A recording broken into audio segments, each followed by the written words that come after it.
Hello everyone, and welcome back to Mr. Sleepy Crime. I know many of you enjoy listening to these stories as you fall asleep. So before you drift off, I'd love for you to leave a comment letting me know where in the world you're tuning in from.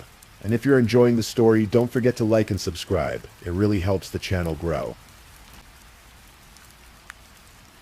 Before we begin, I want to acknowledge that this story involves real people and real tragedies. We tell these stories not for entertainment, but to remember the victims and perhaps help others recognize the warning signs that could prevent similar tragedies. For the best experience, feel free to lower the volume a little, just enough to let the story gently carry you off to sleep. Alright, please get comfortable, dim the lights, and let's dive into tonight's first story.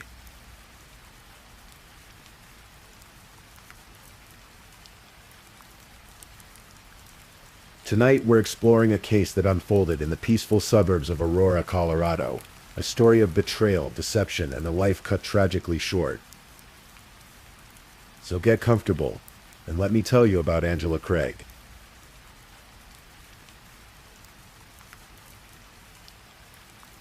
Angela Dawn Prey was born on April 15th, 1979, in Dodge City, Kansas.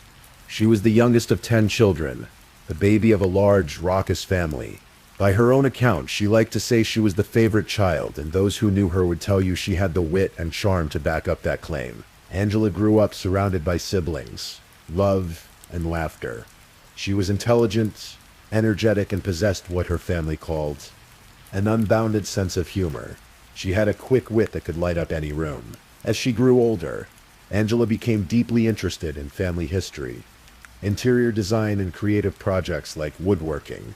She read widely and approached life with curiosity and passion. On December 18th, 1999, at the age of 20, Angela married James Tolliver Craig.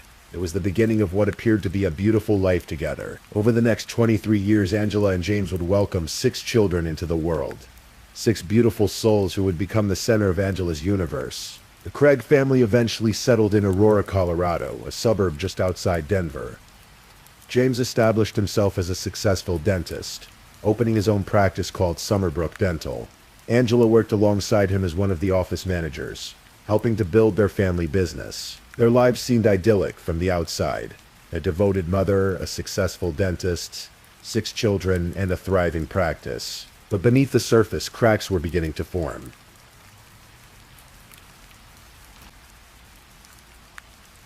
Those who knew Angela described her as a devoted mother first and foremost. Her eldest daughter would later testify that Angela was her best friend, that they spoke nearly every day. Angela loved nothing more than being a mom, and by all accounts, she was exceptionally good at it. She was active in the Church of Jesus Christ of Latter-day Saints, taking on various roles including choir director, teacher, and youth organization leader. Eventually, she found her calling as a family history consultant. Angela was the kind of person who showed up to weddings, funerals, graduations, baptisms, birthday celebrations. She made sure to always be where she was needed. Her brother, Mark Prey, described her as outgoing, dynamic, generous, kind, loving, and sarcastic. Her sister, Toni Kofade, called her smart, funny, confident, and in control. Angela was not a risk taker. She was not someone who would endanger herself or abandon her responsibilities. She was the one who brought things back into proper direction when life got chaotic. Angela loved animals. She'd recently gotten into using her stationary bike, staying active despite the demands of raising 6 children. She had plans for the future. Big plan. Her second eldest daughter testified that in the weeks before her death, Angela had been talking about moving, about new beginnings. But there was something Angela's family and friends didn't fully know about: the strain in her marriage. James Craig had been unfaithful to Angela for most of their 23-year marriage. It wasn't just one affair. It was a pattern of behavior that stretched across decades. Angela knew about some of these affairs. Her sister Toni testified that Angela had told her about James's infidelity, and that he had even drugged her once before, claiming it was related to a suicide attempt of his own. Despite all of this, Angela had what her obituary described as a large capacity to forgive. Time and again she chose to stay, to try to repair the marriage, to keep the family together for the sake of their children. In December 2022, James had brought up the possibility of divorce. Text messages between the couple showed Angela was devastated, but she was willing to work on the marriage. What Angela didn't know was that James was about to meet someone new. In late February 2023, James Craig attended a dental conference in Las Vegas. It was there, while waiting for a shuttle to a conference dinner, that he struck up a conversation with Dr. Karen Kane, an orthodontist from Texas. Karen was going through a divorce herself, ending a marriage that had lasted almost 30 years. She wasn't looking for love, but she found James Craig charming. He seemed honest and vulnerable, sharing information about his children, and telling her that he too was going through a divorce. According to Karen's later testimony, they met on a Thursday evening and talked until 4 in the morning. The next day, they spent most of the day together. James told her he and Angela were no longer living together, that he had his own apartment, that the divorce was well underway. None of this was true. Over the next 3 weeks, James and Karen exchanged approximately 4,000 text messages. The messages started sweet and quickly became intense. James wrote things like, "I know I can be all right without you, but Karen, I don't want to be. And the problem is that I might be completely in love with you after 3 days, and that's nuts." He wrote to her in Spanish, "Sueña conmigo, my eternal love. May heaven let us bloom together forever." Karen was swept up in what felt like a genuine connection. She had no idea that James was lying about nearly everything. She had no idea that while he was texting her expressions of love, he was searching the internet for ways to kill someone undetected. On February 27, 2023, the same day James created a new email account to communicate with Karen. He made several troubling internet searches from a computer in an exam room at his dental practice. At 2:34 in the afternoon, he searched, "Is there such thing as an undetectable poison?" Less than an hour later, at 3:20, he searched, "How to make poison from oleander." 1 minute after that, "Buy arsenic, Aurora, Colorado." Over the next several days, the searches continued. How many grams of pure arsenic will kill a human? Is arsenic detectable in an autopsy? Top 5 undetectable poisons that show no signs of foul play. James Craig was planning something terrible. On February 23rd, he ordered arsenic online. The package was delivered to his home on March 4th. March 6th, 2023, began like many other mornings for the Craig family. Angela and James had a routine. They would work out together, and James would make Angela a protein shake as part of their morning ritual. But that morning, something was different. At 7:31 a.m., Angela sent James a text message. It read simply, "I feel drugged." James responded, "Given our history, I know that must be triggering." Angela texted her sister Tony, telling her that her head felt weird, and her body was sluggish. She was seeing spots. Her blood sugar was high, even though she'd been exercising and hadn't eaten anything. She couldn't understand what was happening to her. The next day, March 7th, Angela told Tony she was stuffy and seeing spots, and still didn't know what was causing her symptoms. By March 9th, she texted, "I'm dizzy and tired, and my muscles don't want to work today." She'd had a protein shake and other liquids that morning, trying to help herself feel better. Angela's symptoms worsened. She began feeling dizzy, experiencing severe headaches, vomiting and fainting. On March 9th, she was taken to an urgent care clinic, where she was examined and released.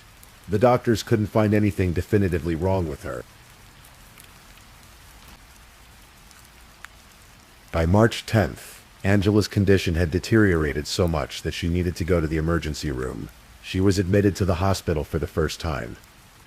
Doctors ran tests, trying to figure out what was making this otherwise healthy, active 43-year-old woman so severely ill. Angela underwent a battery of tests: blood work, imaging, consultations with specialists. No one could pinpoint the cause of her mysterious illness. After a day, she was released, still without answers. Angela was frustrated. She wanted to know what was wrong so she could get back home to her children, back to her normal life. But the illness wasn't over. 3 days later, Angela was back at the hospital. This time, she was admitted for a longer stay, 6 days in total. The medical staff continued to search for answers. Angela's symptoms included dizziness, vomiting, fainting, severe headaches, and a general feeling of being drugged. During this hospital stay, Angela told her brother Mark that she felt like she was shaking on the inside but not shaking on the outside. She was exhausted, confused, and increasingly desperate for answers. Medical records showed that at no point did Angela express suicidal thoughts or ideation. She wanted to figure out what was wrong so she could get better. There was a moment during this hospitalization when Angela's symptoms became so severe that she had to crawl across the floor to call for help because she couldn't stand up on her own. While Angela lay in a hospital bed fighting for her life, James Craig was texting Karen Kane.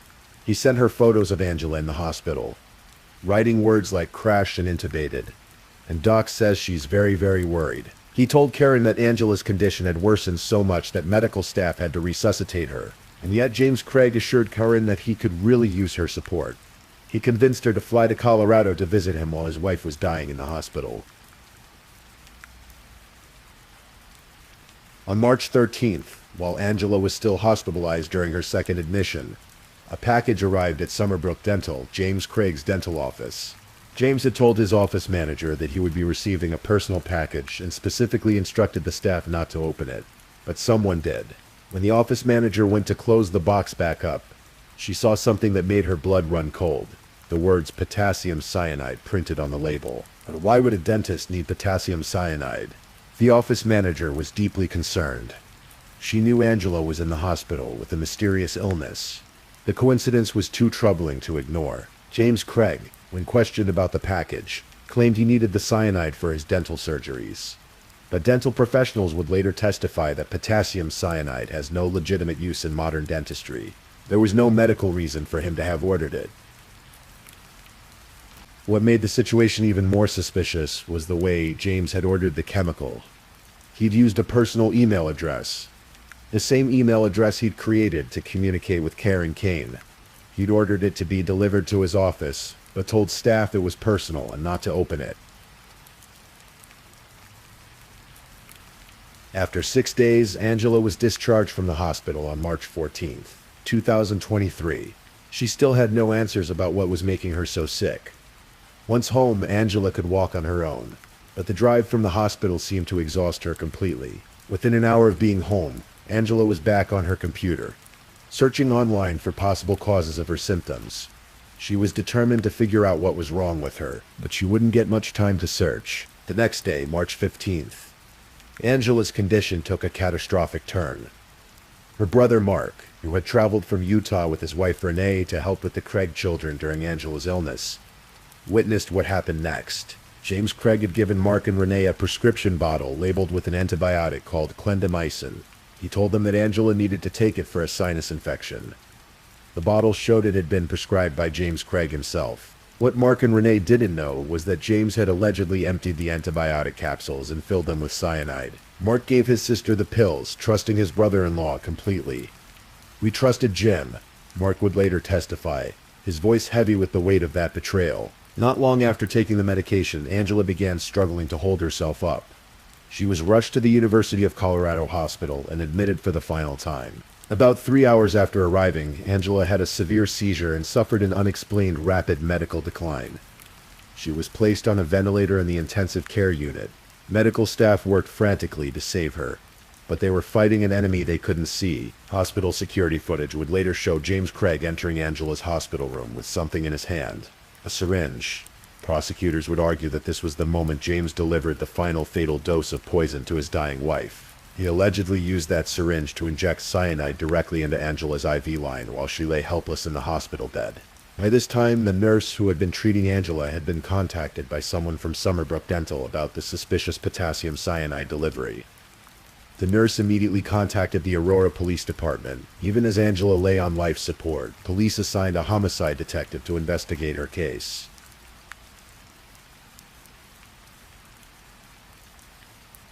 Angela Craig was declared brain dead on March 16th. She was placed on life support while her family gathered to say goodbye. Her 6 children came to the hospital to see their mother one final time. According to her sister-in-law, Renee Prey, Angela's final words before losing consciousness were heartbreaking in their simplicity. "Why do I hurt?" She never got an answer. On March 18th, 2023, at the age of 43, Angela Craig was taken off life support. She was pronounced dead, leaving behind 6 children who would now face the rest of their lives without their mother. The autopsy revealed the truth that the doctors had been unable to find while Angela was alive. She had been poisoned with a lethal cocktail of toxins. The Arapahoe County coroner determined that Angela died from acute cyanide and tetrahydrozoline poisoning. Tetrahydrozoline being the active ingredient found in eye drops like Visine. The autopsy also revealed subacute arsenic poisoning, meaning she had been ingesting arsenic over a period of time. Investigators tested a protein shaker bottle found at the Craig home. It tested positive for tetrahydrozoline but negative for arsenic and cyanide, suggesting James had been careful to clean up evidence between poisonings, or that the arsenic and cyanide had been administered through other means, like the prescription capsules or the syringe in the hospital. Just hours after Angela was pronounced dead, James Craig was arrested and charged with first-degree murder. The 52-page arrest affidavit laid out a devastating case against him. It detailed his internet searches for undetectable poisons. It showed his orders for arsenic, cyanide, and other toxic substances. It included text messages between James and Angela, where Angela expressed her love and commitment to him even as he was systematically poisoning her. The affidavit also revealed James's relationship with Karen Kane and showed that he had been making plans for a future with her while his wife lay dying in the hospital. When confronted by police, James Craig claimed that Angela had been suicidal. He said she had made past attempts to take her own life, and that he had been helping her fulfill her wishes. He even suggested that Angela had knowingly ingested the poisons herself, but not a single person who knew Angela believed this story. Angela's family, friends, and even her own children vehemently denied that she had ever been suicidal. Angela's eldest daughter testified that her mother had big plans for the future. Her second eldest daughter said Angela's mental health had actually been better in the weeks before her death, and that they had been talking about moving and starting fresh. Angela's brother Mark stated plainly, "There's only one person in this world who would say Angela was suicidal, and that's the person who murdered her." Even after his arrest, James Craig couldn't stop trying to manipulate the situation. While awaiting trial in jail, he began plotting to cover his tracks and tamper with the case against him. According to prosecutors, James Craig attempted to persuade one of his children to plant false evidence. He asked fellow inmates to help him plant evidence and falsify testimony in his defense. Most shockingly, he offered a fellow inmate $20,000 to kill the lead detective investigating his wife's death, Detective Bobby Olson. He also offered another inmate $20,000 to find people who would falsely testify that Angela had planned to die by suicide. These actions only served to strengthen the case against him, far from being the desperate acts of an innocent man. As his defense attorneys would later argue, they appeared to be the calculated moves of someone trying to escape justice. James Craig's trial began in July 2025, more than 2 years after Angela's death. The prosecution called 48 witnesses over the course of the weeks-long trial. Dr. Karen Kane took the stand and testified about her relationship with James Craig. She was emotional as she reviewed the thousands of text messages they had exchanged. She admitted she had been foolish, that she had believed his lies about being separated and going through a divorce. When asked to identify James Craig in the courtroom, she took a long time to find him. There's a lot of pity and disgust and just disbelief, she told the media afterward. Karen testified that she never would have been with James if she had known the truth. She said their 3-week relationship did not constitute a motive for murder. There had been no planning of a future together, no discussions of a life beyond their brief romance. The trial also heard from medical professionals who had treated Angela. Doctors testified about a woman who was eagerly trying to figure out what was wrong with her so she could get back to her children and her family. They described someone who was fighting to live, not someone who wanted to die. Angela's family took the stand. Her brother Mark described giving Angela the pills that James had told him were antibiotics, not knowing they were filled with poison. "We trusted Jim. He said he used me in that process. He killed her right under my nose." Angela's sister Toni broke down on the stand, telling the jury that Angela was her best friend and the heart of their family. When defense attorneys suggested Angela was broken, Toni clarified immediately. Broken heart, broken relationship, not broken mind. 2 of Angela's children also testified. Her eldest daughter spoke about how her mother loved nothing more than being a mom, and was really good at it. Her second eldest daughter testified that her mother had big plans for the future, and that her mental health had actually been improving in the weeks before her death. The defense maintained throughout the trial that Angela Craig had been suicidal, broken by years of James's infidelity. They argued that the investigation had been rushed and incomplete, The investigators had tunnel vision and focused only on James while ignoring other possibilities. But the evidence was overwhelming. Prosecutors presented over 1,000 hours of surveillance video showing James Craig's movements and interactions before and after his wife's poisoning. They showed the jury his internet search history, his orders for poisons, his text messages, and his emails. They presented toxicology results, confirming lethal levels of cyanide and tetrahydrozoline in Angela's system, along with evidence of arsenic poisoning. They also revealed a 4-page note from James Craig's phone, written after Angela's hospitalization, which appeared to be a staged attempt to create a false suicide narrative. On July 30th, 2025, after more than 8 hours of deliberation over 2 days, the jury returned with their verdict. Guilty of first-degree murder. Guilty of 2 counts of solicitation to commit tampering with physical evidence. Guilty of 2 counts of solicitation to commit perjury in the first degree. Guilty of solicitation to commit first-degree murder. The jury acquitted him of only 1 charge, a lesser-included charge of manslaughter caused or aided suicide. By finding him guilty of murder, they were explicitly rejecting his claim that Angela had taken her own life, or that he had merely assisted her in dying. Under Colorado law, a conviction for first-degree murder carries an automatic sentence of life in prison without the possibility of parole. Later that same day, Judge Shea Whitaker held the sentencing hearing. Before imposing the sentence, the judge allowed Angela's family and friends to speak. 2 of Angela's children gave emotional impact statements. Her daughter, Miriam Maservi, addressed her father directly. "I'm supposed to be able to trust my dad. He was supposed to be my hero, and instead he will forever be the villain in my life." Sir Craig's oldest child and son, Tolliver Craig, spoke through tears. "It's hard to lose your mom, and then a few days after that, lose your dad." Multiple siblings spoke about Angela's light, her humor, her dedication to her family. They described the devastation James had caused, not just to Angela, but to their entire family, to his own family, to the 6 children who now had to grapple with the reality that their father had murdered their mother. Judge Whitaker listened to all of the impact statements before addressing James Craig directly.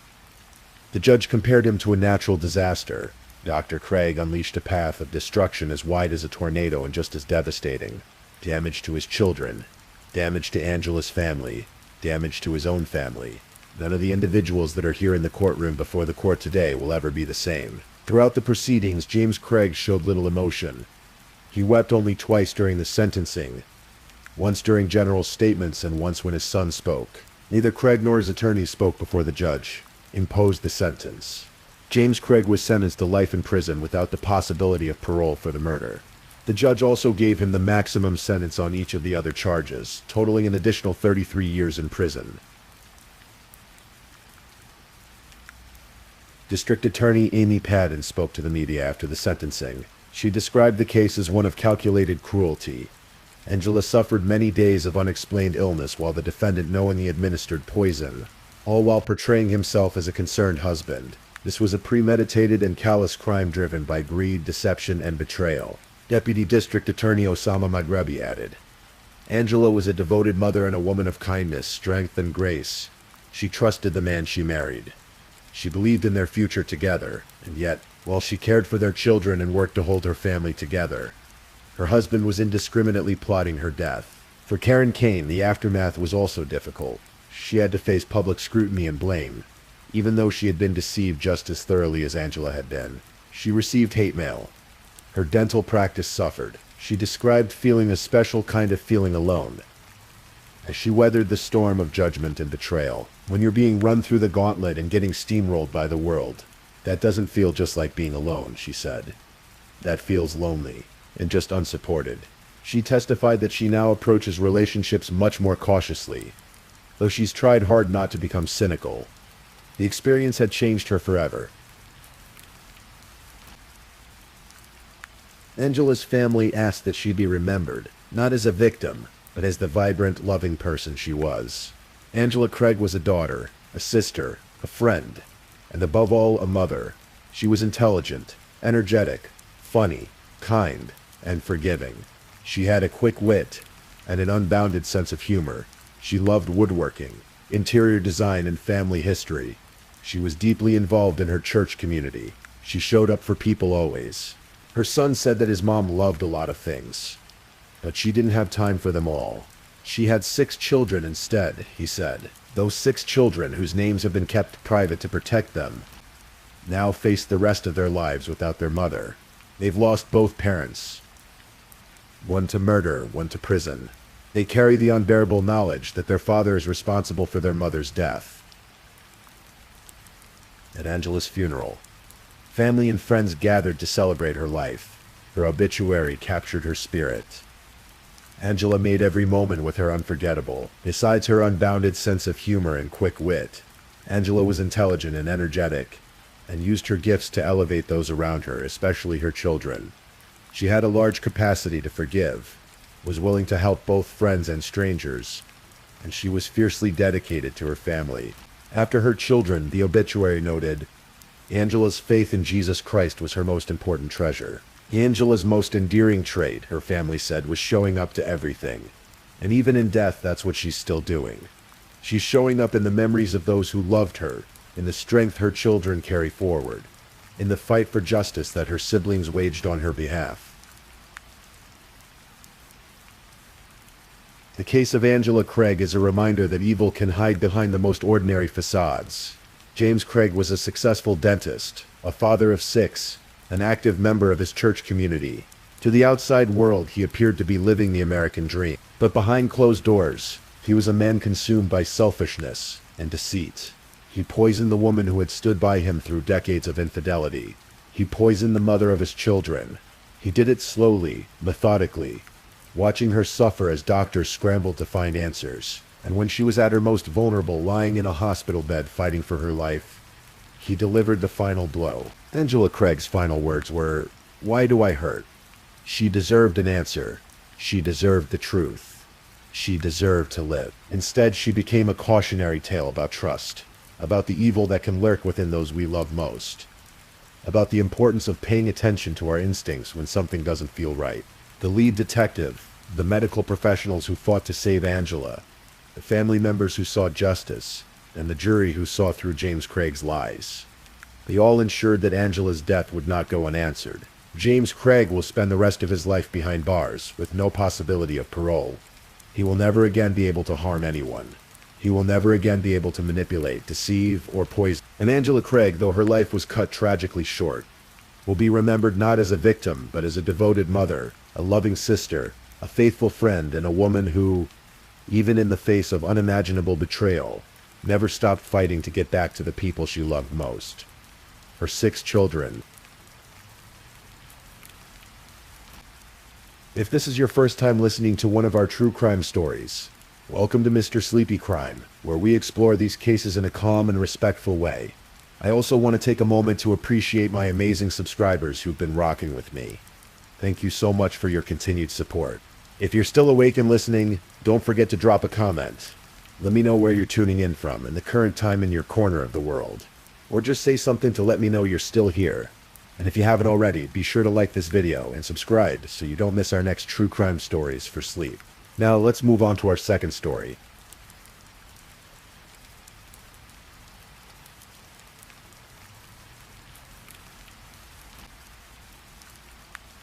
Story 2.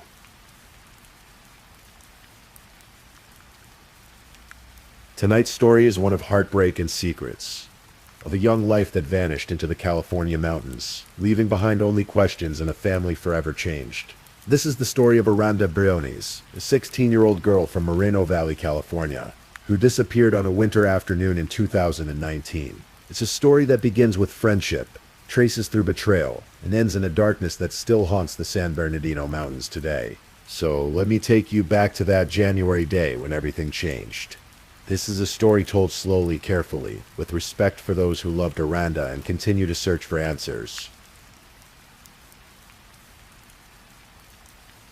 In the sprawling suburbs of Moreno Valley, about an hour east of Los Angeles, lived a 16-year-old girl named Aranda Isabel Briones. She had brown hair that caught the California sun, hazel green eyes that shifted in the light, and a small distinctive mark on her chin that made her smile uniquely hers. She wore her nose pierced in the septum, a small act of teenage independence. Aranda's life had not been an easy one. Her parents were largely absent from her world, and so from the age of 3 she had been raised by her grandfather, Carl Horscott, in his home on Via Vargas Drive. Carl and his wife Jeannie had opened their hearts to this little girl, giving her the stability her young life needed. They had been married for 44 years when Jeannie passed away, unexpectedly just 2 years before Aranda's disappearance. The loss devastated the family, leaving Carl to navigate his grief while raising a teenage granddaughter alone. Despite the challenges in her life, Aranda was described by those who knew her as full of life. Someone who cared deeply about everyone around her. She worked at the Moreno Valley Mall, where she was about to be promoted to a leadership role, a testament to her dedication and the trust others placed in her. Her uncle Matthew would later say there was a hole in his heart from her absence. She was constantly in touch with her friends, always on social media, always connected. This was a generation that documented everything, that shared their lives in snapshots and status updates. Aranda had multiple Instagram accounts, one dedicated to makeup that showcased her creative side. She and her friends were in contact constantly, their phones a lifeline to each other's worlds. But like many teenagers navigating the complicated social landscape of high school, Aranda sometimes found herself drawn to friendships that concerned her family. Her uncle Matthew would later admit, with the painful honesty that comes after tragedy, that she didn't always make the best choice in friends. But then again, he would say everybody makes mistakes. Everyone does. To understand what happened to Aranda, we must go back to a November morning in 2017, more than a year before she vanished. It was the 7th of November, and Aranda was a student at Moreno Valley High School, running with a group of friends that included an 18-year-old boy named Owen Skylar Shover. That morning, instead of going to class, Aranda and several friends decided to skip school and hang out at Community Park. It was the kind of small rebellion that teenagers have engaged in forever, seeking freedom in a stolen morning, away from the structure of school. Among them was Owen, and he had brought something dangerous to their gathering, a small caliber handgun tucked into his waist. The morning might have passed unremarkably, just another day of truancy, except that a sheriff's school resource officer happened to be looking for students who were skipping class. When the officer spotted the group in the park and began approaching them, someone shouted a warning. The teenagers scattered in different directions, fear overriding any sense they might have had. Owen, suddenly aware of the weapon he was carrying, made a split-second decision. He tossed the gun to Aranda and yelled for her to hide it. Aranda, frightened and not knowing what else to do, threw the handgun into a nearby drainage canal. But the officer had seen her. He detained her, and later when school administrators questioned her, Aranda told them the truth. The gun hadn't been hers. Owen Shover had given it to her. She had simply panicked and tried to get rid of it. The consequences came down in February of 2018, when the local school board met to decide the fate of both students. In what must have felt like a terrible irony to Aranda, she and Owen were both expelled from Moreno Valley High School. She had tried to help him, had acted on instinct when he threw her his weapon, and now she was paying the same price he was. Aranda enrolled in a nearby continuation school, staying close to her grandfather and the life she knew in Moreno Valley. Owen, however, moved away. He relocated to his father's home in Hesperia, about 50 miles north in San Bernardino County, and enrolled in a continuation school there. For a time they lost touch. Aranda didn't talk about Owen anymore. Her life moved on without him. But Owen had not moved on.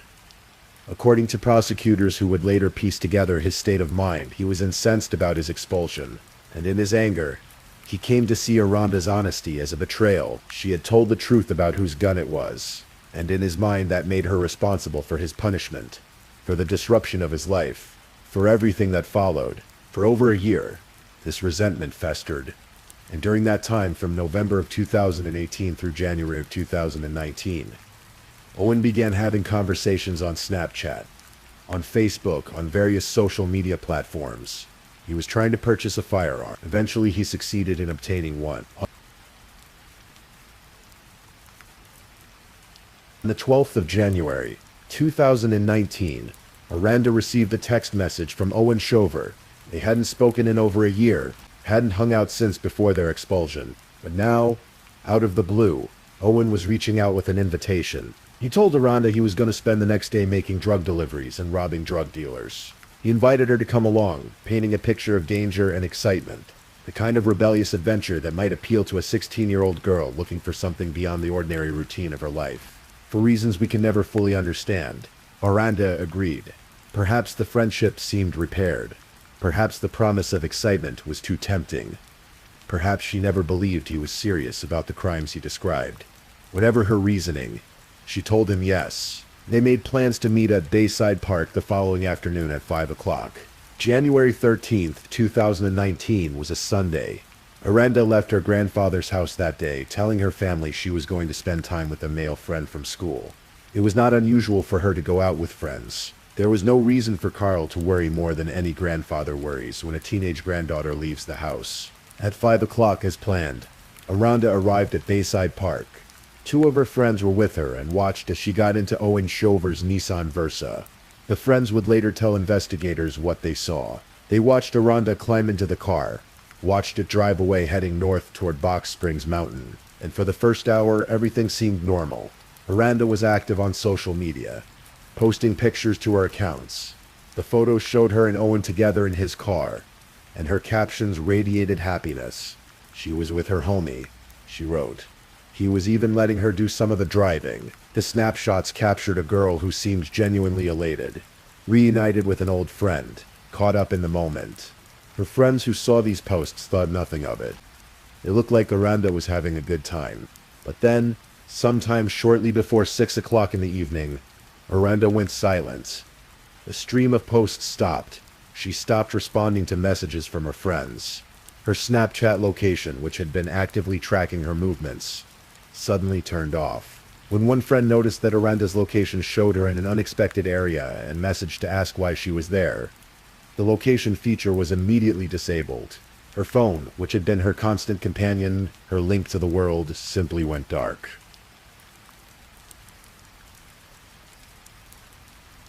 While Aranda's digital presence vanished, Owen Shover's phone remained active, and investigators would later track its movements through cell tower pings.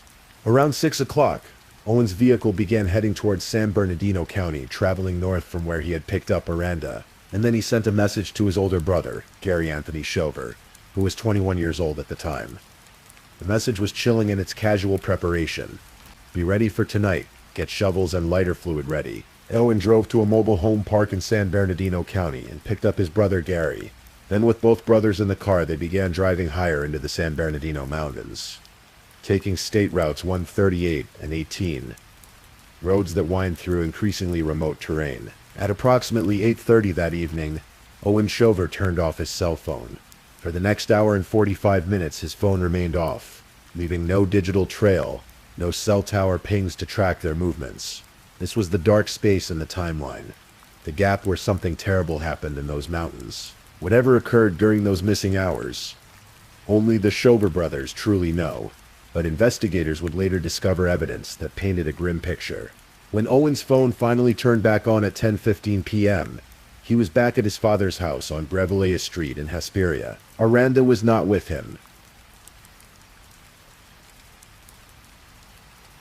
The next morning, when Aranda had not come home and had not contacted anyone, her family knew something was wrong. This was not like her. She was always in touch, always connected to her friends and family. The silence was deafening. Her brother Daniel and her uncle Matthew contacted the Moreno Valley Police Department to report her missing. The family told police that Aranda had been dropped off at Moreno Valley Community Park, near Frederick and Cottonwood, around 6 or 6:30 p.m., based on what they had been told. They mentioned that a friend named Owen had claimed to be the last person to see her, said he had dropped her off at the park and seen her get into a gray four-door sedan. But when investigators pulled footage from surveillance cameras at the park, something didn't match up. Aranda was not seen on any of the cameras around the time. Owen claimed to have dropped her off.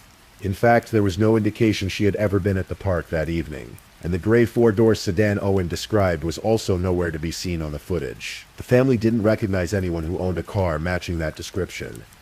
Daniel would tell reporters that when they reviewed the footage, it looked like nobody had been dropped off between 6 and 6:30 at all. According to Aranda's brother, the Snapchat map feature had actually placed her phone at a completely different location that evening.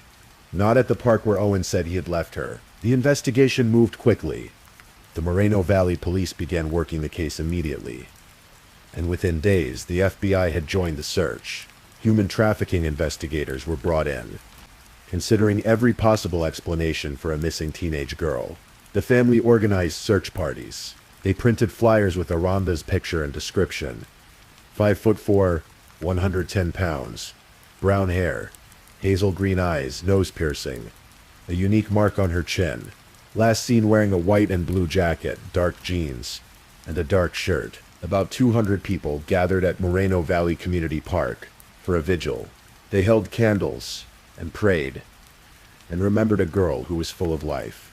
Carl Horsecut, Aranda's grandfather, told reporters it had been a living hell. Despite everything, he said he still held on to a glimmer of hope that he would see his granddaughter again. Aranda's father, Chapo Lee, who had been out of her life until just a few months before her disappearance, spoke through tears about having just reconnected with his daughter.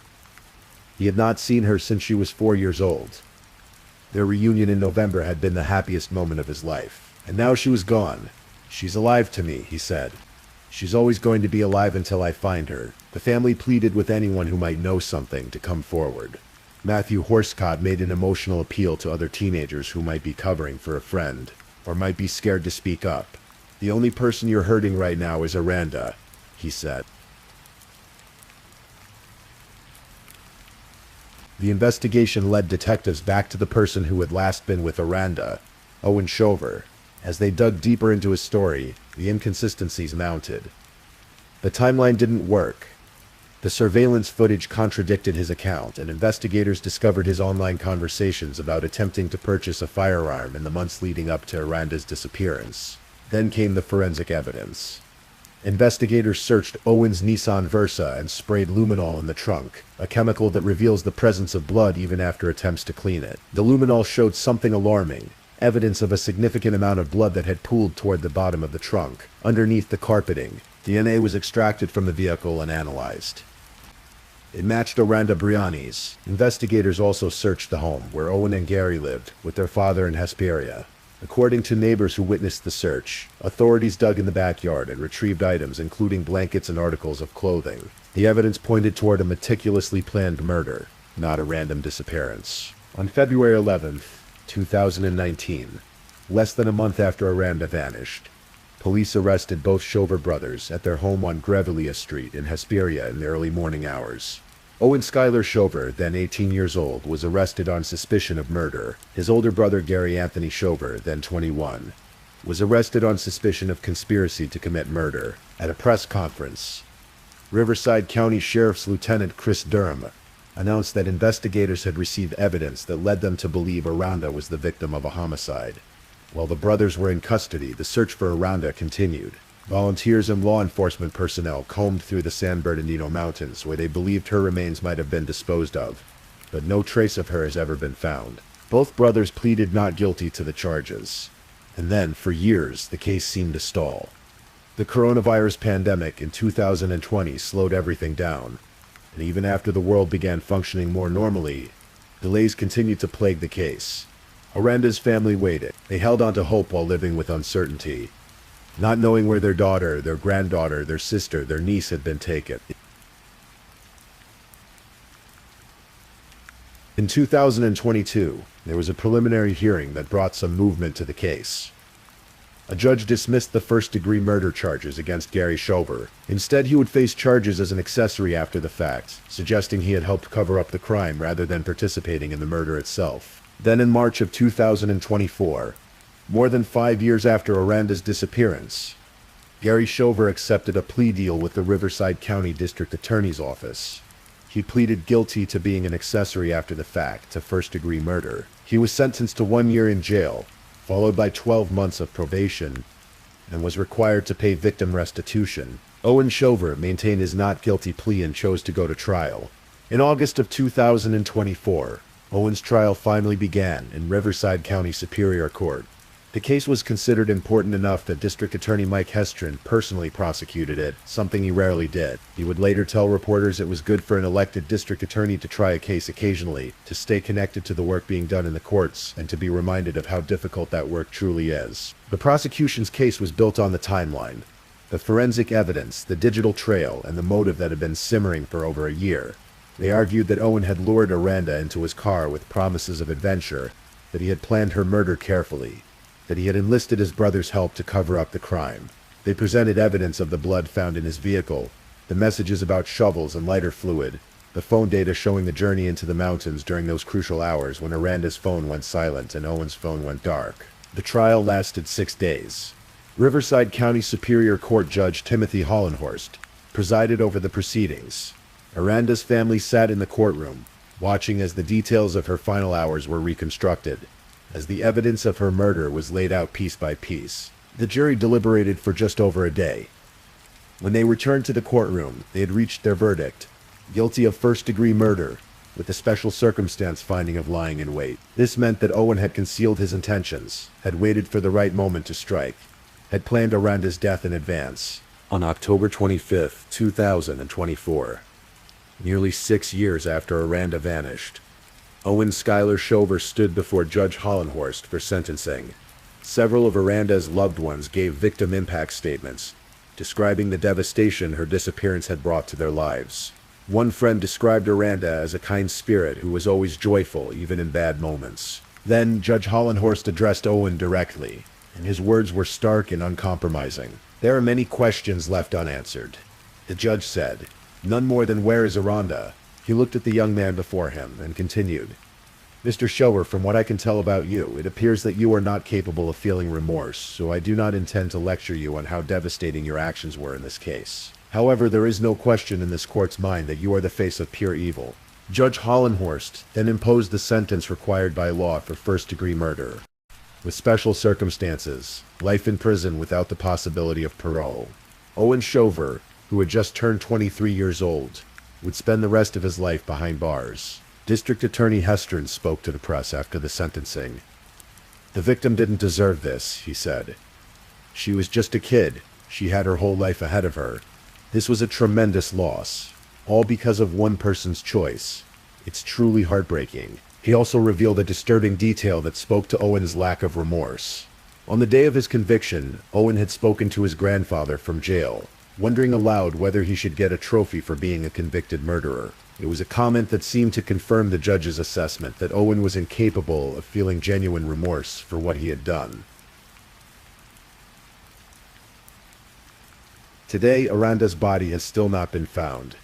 Somewhere in the San Bernardino Mountains, in terrain that is vast and unforgiving, in landscapes that can swallow secrets and hold them for decades, Aranda remains. Search parties have combed through the areas where investigators believe she might have been left, but the mountains are too large, the possible locations too numerous. Carl Horscott, who raised Aranda from the age of 3, who lost his wife and then his granddaughter within 2 years, still hopes to one day give Aranda a proper burial. The family still prays for that closure, for the ability to lay her to rest with dignity, to have a place they can visit and remember her.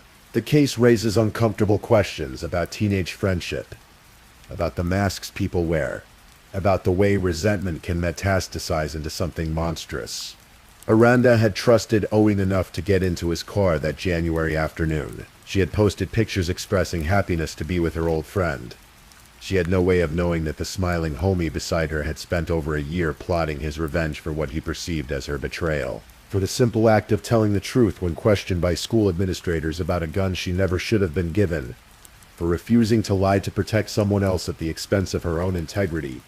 Aranda paid with her life. Her story is preserved now in court records and news articles, in the memories of those who loved her, in the social media posts that captured her final happy moments.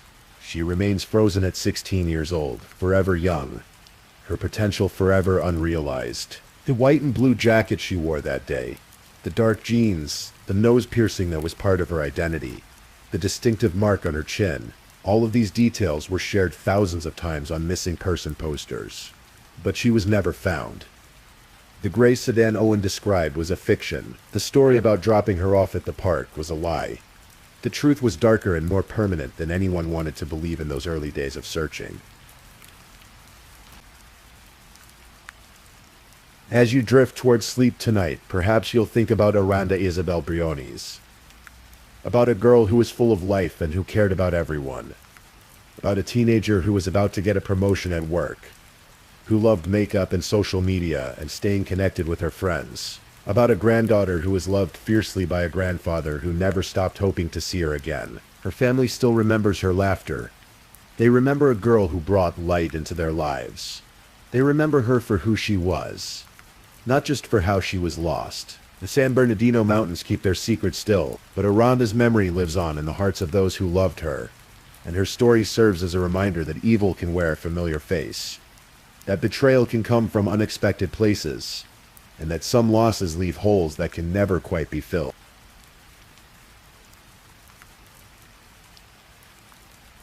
If you're still awake and listening, check whether you've left your little goodnight comment. I always check your comments before I sleep too.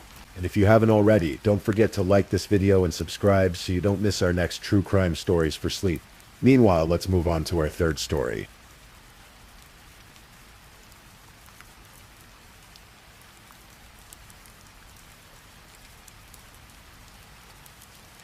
Story 3.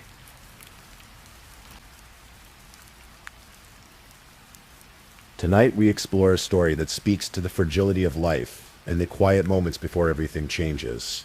This is a case from Orlando, Florida, a place known for its magic and wonder, but where, in the spring of 2018, a young woman's dreams were tragically cut short. Let's walk through this story together, slowly and carefully, honoring the life of 23-year-old Vanessa Coakley. Orlando, Florida. A city of theme parks and perpetual sunshine where tourists flock and dreams are manufactured daily. But for those who live there, it's simply home. In the Taft neighborhood, on East Cypress Street, lived the Coakley family. They were close-knit, the kind of family that gathered for Sunday dinners, celebrated holidays together, and supported one another through life's challenges. Vanessa Jessica Coakley was their eldest daughter. At 23 years old, she embodied everything her parents had hoped for. She had a smile that could light up a room. Her instructors at Southern Technical College would later say she was the kind of student who never missed class, who showed up early, who stayed late to help others understand difficult concepts. Vanessa had recently made the president's list at Southern Technical College. It was a prestigious honor reserved for students who maintained exceptional grades while managing rigorous coursework. She was studying to become a medical assistant, drawn to the idea of helping people, of making a difference in their lives during vulnerable moments. Her professors spoke of her energy, her dedication, the way she approached every assignment with genuine enthusiasm. But Vanessa wasn't just focused on her studies. She had recently landed a job at Disney. Not just any job, but one she was genuinely excited about. For someone living in Orlando, working for Disney meant something special. It meant being part of something larger than yourself, bringing joy to families from around the world. Her family noticed how she talked about this new opportunity, the pride in her voice, the plans she was already making. Her neighbors in the Taft neighborhood knew her well. They would see her often, coming and going from the family home, always friendly, always quick with a wave or a greeting. During the holidays, the Coakley family was known for their elaborate Christmas light displays. They were that family on the block, the ones who brought joy to the neighborhood, who opened their home for gatherings. Vanessa's life seemed to be unfolding exactly as it should. She had her education on track, a new job she loved, a family that adored her, and friends from school and work who valued her presence. But beneath the surface of this seemingly perfect trajectory, there was a complication. A relationship that had ended, but hadn't quite released its grip. A man who couldn't accept that their time together was over. His name was Christian Ruben Valentin Penci. Christian Valentin Penci was 32 years old, 9 years older than Vanessa. They had dated for about 2 years. Their relationship characterized by its instability. It was what people call an on-again, off-again relationship. The kind where the same problems resurface repeatedly, where breakups happen and reconciliations follow, only to cycle back to conflict. They had broken up in 2017. Vanessa had her reasons. According to court documents, she suspected Christian of being unfaithful, Trust once broken is difficult to rebuild, and Vanessa had decided she was done trying. She was young, with her whole life ahead of her. She was building something for herself, and she didn't need the drama and heartache that the relationship brought. But Christian couldn't let go. Even after the breakup, he tried to rekindle what they'd had. He wanted her back. Her family would later tell investigators that Christian was actively trying to resume the relationship. But Vanessa had made her position clear. She wasn't interested. She had moved on, at least in her mind and heart. She was focused on her future, on her studies, on her new job. Christian, meanwhile, was struggling. His brother would later tell police that Christian had been dealing with depression. He was going through a difficult custody battle with his ex-wife over their children. It was the kind of situation that drains you emotionally and financially, that makes you feel like you're losing control of your life. And then in late March of 2018, Christian lost his job. He had been working as a van driver for a company called Omicron Granite on John Young Parkway. According to court documents, he was fired for multiple reasons: poor performance, failing to show up for work, and suspected theft. Investigators would later discover he had been stealing floor polishers from the company and pawning them.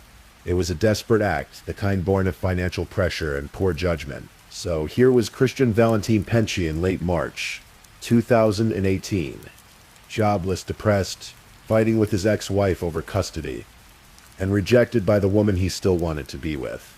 It was a perfect storm of personal crisis. And when people are in crisis, when they feel like everything is slipping away, they sometimes make choices that are unthinkable in calmer moments. Christian lived at the Sand Lake Courtyard condominiums, also known as the Heritage Hotel.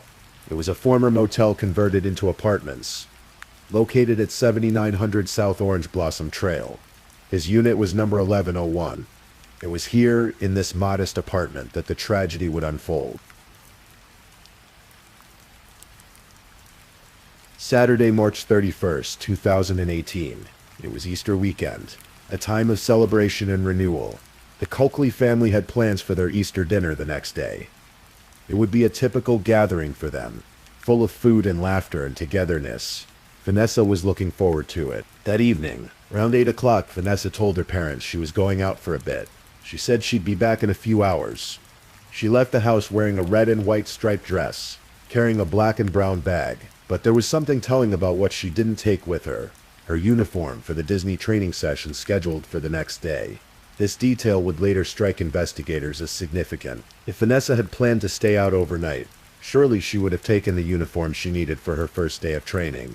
No, she had every intention of coming back home that night. Her parents watched her leave.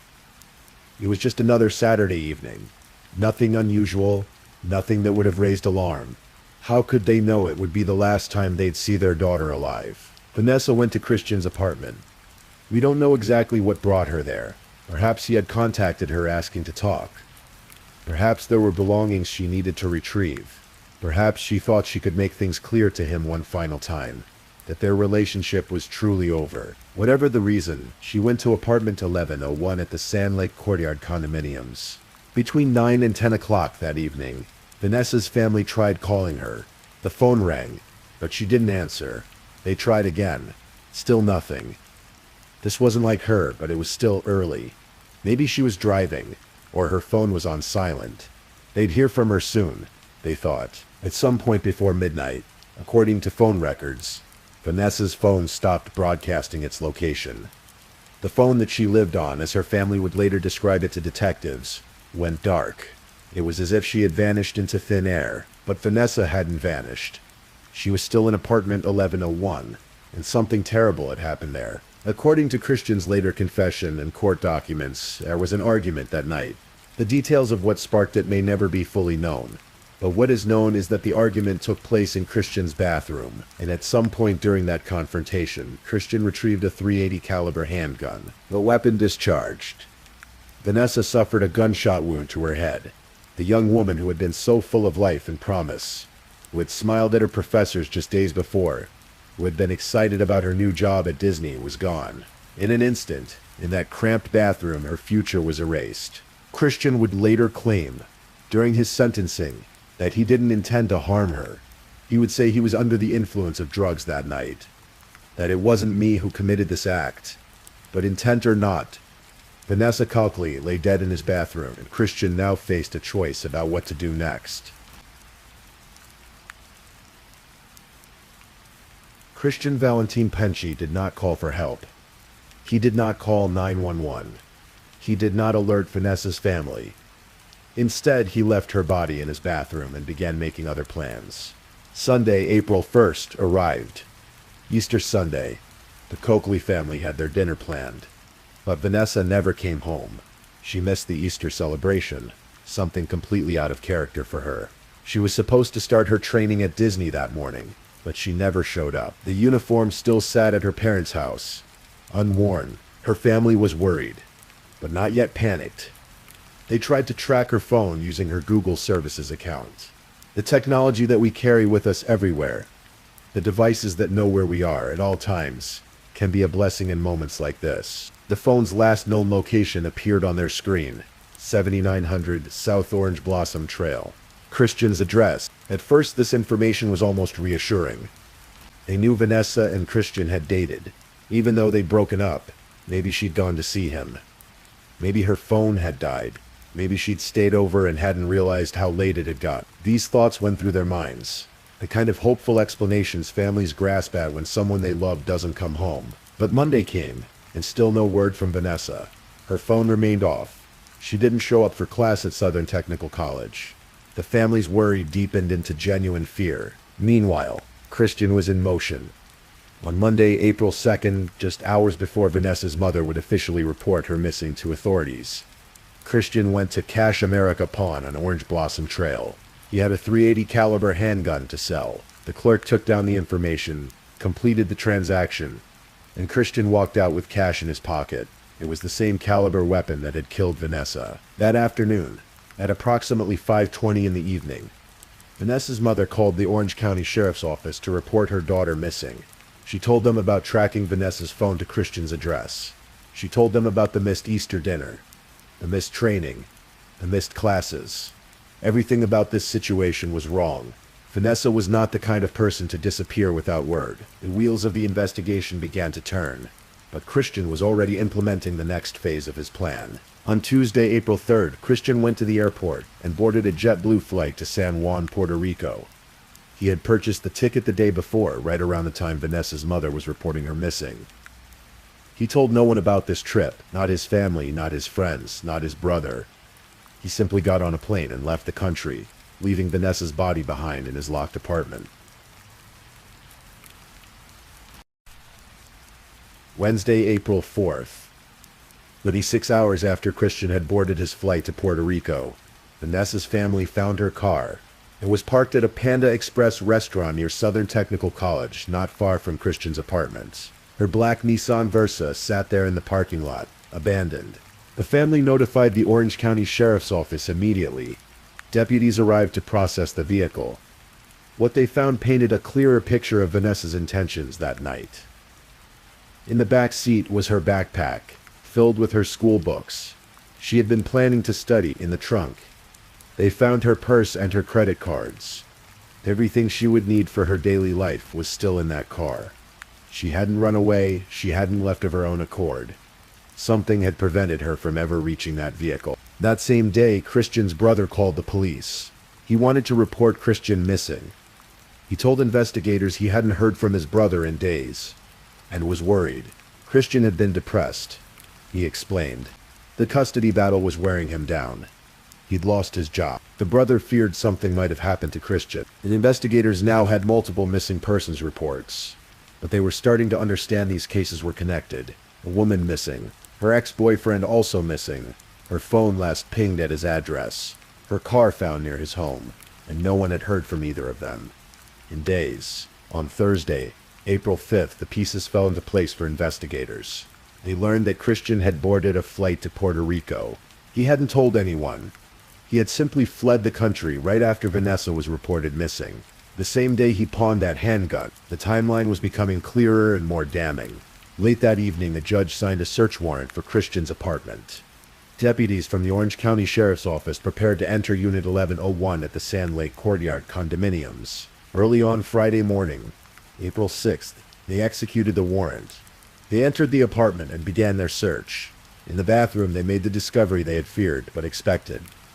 Vanessa Cuckley's body. She had been there for 6 days. The young woman who should have been attending classes, working at her new job, having dinner with her family, lay lifeless in that small bathroom. The investigation was now a homicide case. The medical examiner would confirm the cause of death. A gunshot wound to the head. The scene was processed. Evidence collected. Photographs taken. Every detail documented. And somewhere in Puerto Rico, Christian Valentin Penci was either unaware that his apartment had been searched, or knew it was only a matter of time before he was found. The Orange County Sheriff's Office issued a warrant for Christian's arrest. First-degree murder. They coordinated with authorities in Puerto Rico. Christian's photograph was distributed. Be on the lookout for this man, 32 years old. Wanted for murder. On Saturday, April 7th, Puerto Rican authorities located Christian. He was arrested without incident and taken into custody on the murder warrant. He was also charged with grand theft in an unrelated case. The stolen floor polishers from his former workplace catching up with him. The extradition process began. Christian was transported back to Orlando, back to Orange County, where he would face justice for what he had done. On Thursday night, April 12th, he was booked into the Orange County Jail. His mugshot was taken, his fingerprints recorded, his belongings cataloged. He was placed in a cell to await trial. The evidence against him was substantial. Vanessa's body found in his apartment. His flight from the country immediately after her disappearance. The pawned gun. The timeline that showed him buying a plane ticket and selling a weapon while Vanessa's family searched desperately for her. No jury would have difficulty connecting these dots. Perhaps Christian knew this. Perhaps his attorney counseled him on the strength of the prosecution's case. Or perhaps after months in custody, the weight of what he had done became too much to deny. On Tuesday, January 29th, 2019, nearly 10 months after Vanessa's murder, Christian Valentin Penci stood before a judge. He was now 33 years old. Assistant State Attorney Will J. addressed the court, outlining the evidence, the confession, the plea agreement. Christian Valentin Penci pleaded guilty, not to first-degree murder, but to second-degree murder. It's a legal distinction that matters greatly in terms of sentencing.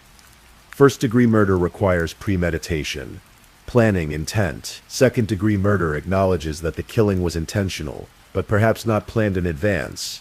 It was a compromise, the kind that happens in courtrooms every day. The prosecution gets a guaranteed conviction without the time and expense of a trial. The defendant avoids the harshest possible sentence. Christian admitted to killing Vanessa. He confessed that they had argued in his bathroom. He confessed to shooting her. The details of that confession remain sealed in court documents, the specifics known only to the attorneys, the judge, and Christian himself. His sentencing was scheduled for Friday, April 12th, 2019. Exactly 1 year and 6 days after Vanessa's body had been discovered. 1 year and 12 days after she had died. The courtroom was full on that Friday in April. Vanessa's family was there, of course. They had waited a year for this moment. A year of grief, of anger, of emptiness where Vanessa should have been. Her mother prepared a statement. How do you put into words what it means to lose a child to violence? How do you make someone understand the magnitude of that loss? Christian was led into the courtroom. The judge presided. The formal proceedings of sentencing began. Before the sentence was handed down, Vanessa's mother stood to address the court and the man who had killed her daughter. As Vanessa's mother, she said, "You will never understand what you have done by taking my firstborn." The words hung in the air. Firstborn. All the hopes and dreams that parents invest in their children, multiplied in that first child. The person who made you a parent, who changed everything about your life, who you watched grow from infant to toddler to child to young woman. Gone. Murdered by someone she had once cared for. Then Christian was given the opportunity to speak. Some defendants remained silent. Some maintained their innocence even after pleading guilty. Christian chose to speak. "I want to say to the victim's family, I'm sorry. I'm deeply sorry," he said. His voice, recorded in court transcripts, continued. "It wasn't me. It was something out of the ordinary. I was under the influence of drugs and that wasn't me. That night, and I'm deeply sorry. It was an apology wrapped in excuses." The drugs made me do it. It wasn't really me. A claim of diminished responsibility, even in the moment when he was supposed to take full responsibility. Some in the courtroom may have found it sincere, others likely heard it as hollow, a last-ditch attempt to garner sympathy. The judge had heard the statements. The judge had reviewed the evidence, the confession, the plea agreement. The judge had a decision to make. In Florida, second-degree murder carries a potential sentence of up to life in prison, but it's not mandatory. The judge could have chosen a lesser sentence, 15 years, 25 years, 40 years. The judge chose life. Christian Valentin Penci was sentenced to life in prison. No parole. He would die behind bars in a Florida state prison, far from the life he had once known. He was 33 years old at sentencing. If he lives to be 80, that's 47 years of incarceration. If he lives longer, more years still. Every morning waking up in a cell, every night falling asleep to the sounds of prison. The same routine, day after day, year after year, for the rest of his natural life. It was justice, in the eyes of the law. But for Vanessa's family, no sentence could bring her back. No amount of time served could restore what had been taken from them. Today, Christian Valentin Penci remains in a Florida state prison. He is a number in the system, one among thousands of inmates serving out their sentences. His name appears in databases of Florida prisoners. His case file sits in archives. Occasionally true crime researchers like us come across his story, and through it, learn about Vanessa. But Vanessa Coakley should not be remembered solely as a victim. That's not who she was. That was only her final moments, not her entire existence. Vanessa was a student who made the president's list. She was a young woman excited about her first day at Disney. She was a daughter who came home for Easter dinner. She was a neighbor who helped put up Christmas lights. She was a friend who showed up early to class and stayed late to help others. She had dreams of becoming a medical assistant, of helping people, of building a career and a life. Her instructors at Southern Technical College spoke of her smile, her energy, her dedication. Her neighbors remembered her as sweet, part of a big happy family. Her family knew her as someone who never vanished without a word. Someone reliable, someone loving. That's who Vanessa Coakley was. She was 23 years old. Her whole life stretched before her. The career she would build, the places she would travel, the people she would meet, the experiences she would have. Perhaps a family of her own someday. Children, grandchildren, decades of memories and moments and milestones. All of it erased in a moment of violence. The question that haunts cases like this is always, why? Why did this have to happen? What if Christian had simply accepted that the relationship was over? What if he had let her go? What if he had sought help for his depression, his anger, his sense of loss? What if? But those questions have no answers that satisfy. The reality is that Christian made a choice that night. Perhaps in a moment of rage, perhaps in a moment of despair, perhaps in a moment where all his problems and frustrations converged on this one point. He pulled a trigger, and Vanessa died. Her family still lives with that loss every single day. Every holiday without her, every birthday that passes uncelebrated, every accomplishment she would have achieved, now only imagined. The grandchildren Vanessa's mother will never hold. The wedding that will never happen. The career that was cut short before it even began. This is the true cost of violence. Not just the life lost, but all the lives affected by that loss. The ripples spreading outward, touching family, friends, colleagues, neighbors. A community forever changed because one person decided another person's life was worth less than their own pain. And so we come to the end of Vanessa's story, a young woman with everything ahead of her, whose life was stolen by someone who claimed to care for her. It's a story that repeats itself too often, in too many places in too many ways. But tonight, as you drift off to sleep, perhaps take a moment to think about Vanessa not as a victim, but as a person. Someone's daughter, someone's classmate, someone's neighbor, a young woman with dreams and plans and a smile that lit up a room. Remember that behind every true crime story is a real person whose life mattered, whose absence leaves a hole that can never truly be filled. Vanessa Coakley mattered. Her life had value and meaning beyond the violence that ended it.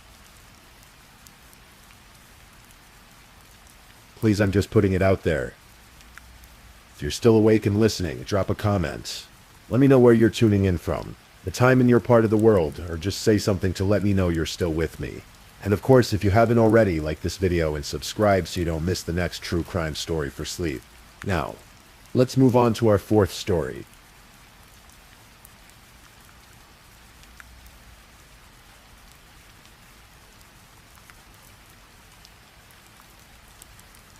Story 4. Tonight we're going to explore a story from Philadelphia, a case that unfolded slowly over many months, revealing truths that were buried in the New Jersey Painlands. This is a story about a young mother, a dangerous relationship, and a family's relentless search for answers. This is the story of Teneki Daniels. In the early 2000s, South Philadelphia was a neighborhood of row houses and tight-knit communities, where families had known each other for generations. The streets were lined with corner stores and familiar faces. Among those faces was a 27-year-old woman named Teneki Daniels. Teneki was a mother of 3 young boys. Yazim, her eldest, was 12 years old. Damon was 10, and little Yamin was only 3. Like many mothers in the neighborhood, Teneki's days revolved around her children. She stayed in close contact with her own mother, Gail Daniels, who lived nearby in the Grays Ferry section of the city. The bond between mother and daughter was strong. They spoke regularly, and Gail knew her daughter's routines, her habits, her voice. Teneki had struggled with some difficulties in her life. She had dealt with substance abuse issues in the past, something that had led to occasional brushes with the law. In 2004, she had been arrested for shoplifting in Lower Merion Township, a suburban area just outside Philadelphia. These were the kinds of troubles that many people face when trying to navigate difficult circumstances. But through it all, Teneki remained devoted to her children. Her family knew that no matter what challenges she faced, she would never simply disappear from her boys' lives. Yet there was another presence in Teneka's life, one that would prove far more dangerous than any personal struggle she faced. His name was Glenn Hansen. Glenn Hansen was in his 40s, nearly 20 years older than Teneki. He worked as a maintenance man at a high-rise apartment building in the Overbrook section of Philadelphia, in the 1100 block of North 63rd Street. Sometimes Teneki stayed with him there, other times she stayed with her mother. The relationship was complicated, tumultuous, marked by a pattern that would become all too clear. Glenn Hansen had a criminal history. In 1993, he had been convicted of rape in Bucks County and served time in prison. After his release, he remained on the radar of law enforcement. In early 2005, he was on probation, following a drunk driving arrest. These were not simply mistakes from a distant past. They formed a pattern of behavior that spoke to something darker in Hansen's character. But it was his relationship with Teneki that would reveal the true depths of his capacity for violence. Take another slow breath. Let your muscles relax. We're moving now to the spring of 2005, to the events that would set everything in motion. On April 7th, 2005, something terrible happened. The exact details of that night exist in fragments, in police reports and emergency room records. What we know is this: Teneki Daniels was found walking on North 66th Street in Overbrook. She was bruised. She was stunned. She was half-clothed. When the police arrived, they saw a woman who had been beaten. The injuries were serious enough that Teneki needed medical attention. Her wrist was broken, requiring a cast. Her neck was injured badly enough that she needed to wear a brace. The assault had been severe, deliberate, and frightening. Glenn Hansen was arrested and charged with domestic assault. This was not a minor altercation. This was a beating that sent a woman to the emergency room. Teneki made the difficult decision to press charges against her boyfriend. A court hearing was scheduled for May 23rd, 2005. On that day, Teneki was expected to testify about what Glenn had done to her. For Glenn Hansen, the prospect of that testimony was terrifying, not because of guilt or shame, but because of consequences. He had already served time for rape. He was currently on probation. Another violent offense, especially one that sent a woman to the hospital, could mean a return to prison, And for someone like Hansen, someone who had spent years behind bars, that thought was unbearable. In the weeks after the assault, Taniki stayed with her mother. She spoke with Gail about the upcoming court date. She was nervous, as anyone would be. Testifying against someone you had been in a relationship with is never easy. There's fear, there's complicated emotion, there's the weight of knowing your words will have consequences. But Taniki was determined to go through with it. She wanted to tell the truth about what had happened to her. Glenn Hansen, meanwhile, had other plans. The night of May 11th, 2005 was quiet in South Philadelphia. As you relax now, picture a spring evening in the city. The air was growing warmer. Windows were open. The sounds of the neighborhood drifted through the streets. Very early on the morning of May 12th, around 3 or 4 in the morning, Taneki called her mother. Gail answered the phone, half asleep, and heard her daughter's voice. Taneki told her mother that she was at Glenn's apartment in Overbrook. She was gathering her belongings. She was leaving him for good. She would be home by 6 in the morning. Gail must have felt a sense of relief. Her daughter was finally ending this dangerous relationship. Soon, Taneki would be safely home, and they could move forward with the court case. Justice would be served. Taneki would testify, and Glenn would face consequences for what he had done. 6 in the morning came and went. Taneki did not arrive home. Gail waited. The morning stretched into afternoon. Still no Taneki. No phone call. No explanation. For a mother who spoke with her daughter regularly, who knew her daughter's voice and habits and patterns, the silence was deafening. Days passed. Gail called around to family members, to friends, to anyone who might have seen Taneki. No one had heard from her. This was extraordinarily unusual. Taneki was a mother of 3 young children. She would never simply vanish without a word. She would never abandon her boys. May 23rd arrived. This was the day Taneki was supposed to appear in court. Gail went to the courthouse, hoping against hope that her daughter would be there. But when the hearing was called, Taneki Daniels did not appear. The courtroom waited. The judge grew impatient, and then the reality settled in. Taneki was missing. Gail filed a missing persons report that same day. She told the police everything she knew. The last phone call. The plan to come home. The fact that Taneki's boyfriend Glenn Hansen was the last person known to have seen her alive. When police questioned Glenn Hansen about Taneki's disappearance, his story was simple and consistent. He said that Taneki had left his apartment around 5 in the morning on May 12th. She had packed her belongings. After they decided to break up, a white SUV had pulled up outside the building. Taneki got into the vehicle, and he never saw her again. He had no idea where she went. The story was clean. Too clean. But without evidence, without a body, the police could only investigate and wait. Taneki's family refused to accept that she was simply gone. They plastered their South Philadelphia neighborhood with flyers.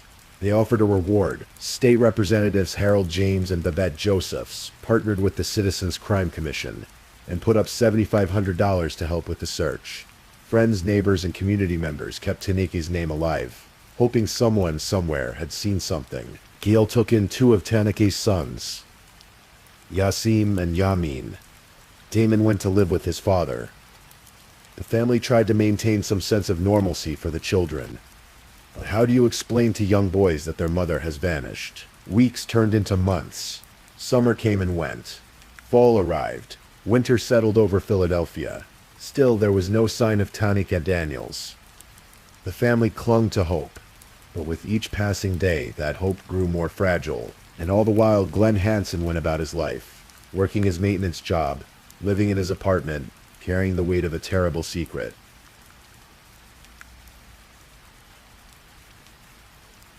New Jersey Pine Barrens, also known as the Pinelands, stretch across more than 1 million acres of coastal plain. It's a vast wilderness of pine and oak forests, cranberry bogs, and sandy soil. The area is remote, beautiful, and largely untouched. The Brendan T. Burns State Forest sits within this expanse, a place where nature exists in quiet isolation. On April 24th, 2006, nearly a year after Taneki's disappearance, a hunter was moving through the woods in Woodland Township. Burlington County. The spring air should have been fresh and clean, but the hunter noticed something unusual. A powerful odor, the smell of death. Experienced outdoorsmen know that smell. It's unmistakable. But this seemed too strong to be a deer carcass, or some other animal that had died in the brush. The hunter began looking around more carefully, and then he saw it, disturbed ground. A patch of earth that looked unnatural, tarp protruding from the soil, pine cones scattered deliberately across the surface, as if someone had tried to camouflage the area. And there, partially exposed, were human bones. The hunter immediately called the police. New Jersey State Police arrived at the scene, along with investigators from Burlington County. What they found was a shallow grave containing a body that had been buried for a long time. The remains were wrapped tightly in painter's tarp and sealed with duct tape at both ends. A plastic Walmart bag covered the head. The body had decomposed significantly in the year it had been buried there, leaving mostly skeletal remains. The medical examiner, Dr. Dante Ragassa, arrived to examine the site. The body was badly decomposed, making identification difficult. They could determine it was the body of a black woman, but little else. The face was gone. Soft tissue had largely disappeared. There were no obvious signs of trauma that might indicate cause of death. Though Ragassa initially noted asphyxiation as a possible cause based on the positioning in the plastic bag. But there was one crucial detail that would make all the difference. Among the bones, investigators found something metal. A surgical pin. The kind of pin that doctors use to repair broken bones. This pin had been inserted into a leg bone, suggesting the person had suffered a significant injury at some point in their life. That evening, the local news carried a story about the discovery of human remains in the Pinelands. A family in South Philadelphia was watching. Tenida Daniels, Teniki's older sister, saw the broadcast. Her heart must have sunk. Could this be Teniki? The next day, detectives from the Philadelphia Police Department arrived at the Daniels home. They needed to know if Teniki had ever had any surgeries, any broken bones, anything that might help identify the remains. Gail told them about the car accident months before Teniki disappeared. She had been in an automobile accident that left her with multiple injuries. Her nose had been broken. Her ankle had been shattered. Doctors had inserted metal pins to hold the bone together while it healed. The investigators contacted the hospital where Teniki had been treated. They obtained her medical records. The description of the pin matched exactly the pin found with the remains in the Pinelands. But they needed to be absolutely certain. Forensic experts took what little skin remained on the fingers of the corpse and carefully rehydrated it. Through this painstaking process, they were able to obtain fingerprints. Those prints were compared to fingerprints on file from Teniki's 2004 arrest in Lower Marion Township. The match was positive. The body buried in the shallow grave in the New Jersey Pine Barrens was Teniki Daniels. After almost a year of hoping, of searching, of holding on to the possibility that Teniki might still be alive somewhere, the family finally had their answer. But it was the answer every family dreads. Teniki wasn't coming home. She had been dead all along, buried in a remote forest nearly 50 miles from Philadelphia. The case was now officially a homicide investigation, and the prime suspect was obvious. Glenn Hansen, the man who had beaten Teniki so badly she needed medical attention. The man who had everything to lose if she testified against him. The man who was the last person to see her alive. But proving Hansen killed Teniki would not be easy. The body had been buried for a year. The exact cause of death could not be determined with certainty. The medical examiner classified it as a homicide by undetermined means. There was no forensic evidence directly linking Hansen to the crime. No witnesses. No murder weapon. No confession. The investigation continued. Detectives interviewed Hansen again. He maintained his story. Teniki had left his apartment in a white SUV, and he never saw her again. He even told Teniki's family that he had heard she had moved to Texas. When they asked him where she was, he acted as if he was just as confused as everyone else. But the detectives didn't believe him. They continued to investigate, to interview people who knew Hansen, to search for any crack in his story. Months passed. The case seemed to be going cold. And then, finally, someone came forward with information that would change everything. Kelly Hansen was Glenn Hansen's younger sister. She was 41 years old, living her own life, but still connected to her older brother in the complicated way that families often are. Glenn had always been domineering, controlling. Throughout their lives, Kelly had learned to be careful around him. He had even assaulted her in the past, an incident that had landed him in legal trouble. After Taniki's body was discovered, Kelly found herself in a terrible position. She knew something that had been weighing on her for over a year, something that her brother had told her in confidence, something that made her afraid. In October 2006, Kelly wrote a letter to a friend. In that letter, she described what her brother had told her about Taniki's death. She gave the letter to her friend for safekeeping, perhaps as insurance, perhaps as evidence of the truth in case something happened to her. Because Kelly was terrified that if she told the police what she knew, she might end up in a shallow grave herself. Eventually, the weight became too much to bear. Kelly contacted the authorities. She told them she needed to talk about her brother. She told them what Glenn had confided in her. According to Kelly, Glenn had called her on or around May 12th, 2005. He was panicked. He said he needed her help. He said something terrible had happened. Kelly went to his apartment, and there, her brother told her what he had done. He said he had killed Tanike. He said he had placed a pillow over her face and pressed down while she screamed and kicked. He held it there until she stopped moving, until she stopped breathing, until she was dead. He killed her because he couldn't let her testify against him. He couldn't go back to prison. But the horror didn't end there. According to Kelly's statement, Glenn told her that after Taneke was dead, he had violated her body. And then he wrapped her in painter's tarp, sealed it with duct tape, and prepared to dispose of her remains. He asked Kelly to help him. He asked her to come with him to bury the body. And Kelly, terrified of what her brother might do to her if she refused, agreed. Kelly described 2 trips to the Pine Barrens with her brother. The first was in the spring of 2005, shortly after Taneki's death. Glenn drove them to a remote area in the Brendan T. Burns State Forest. Kelly watched as he buried Taneke in a shallow grave. He covered the grave with pine cones, trying to camouflage it, trying to mask the scent of decomposition. The second trip was later that summer.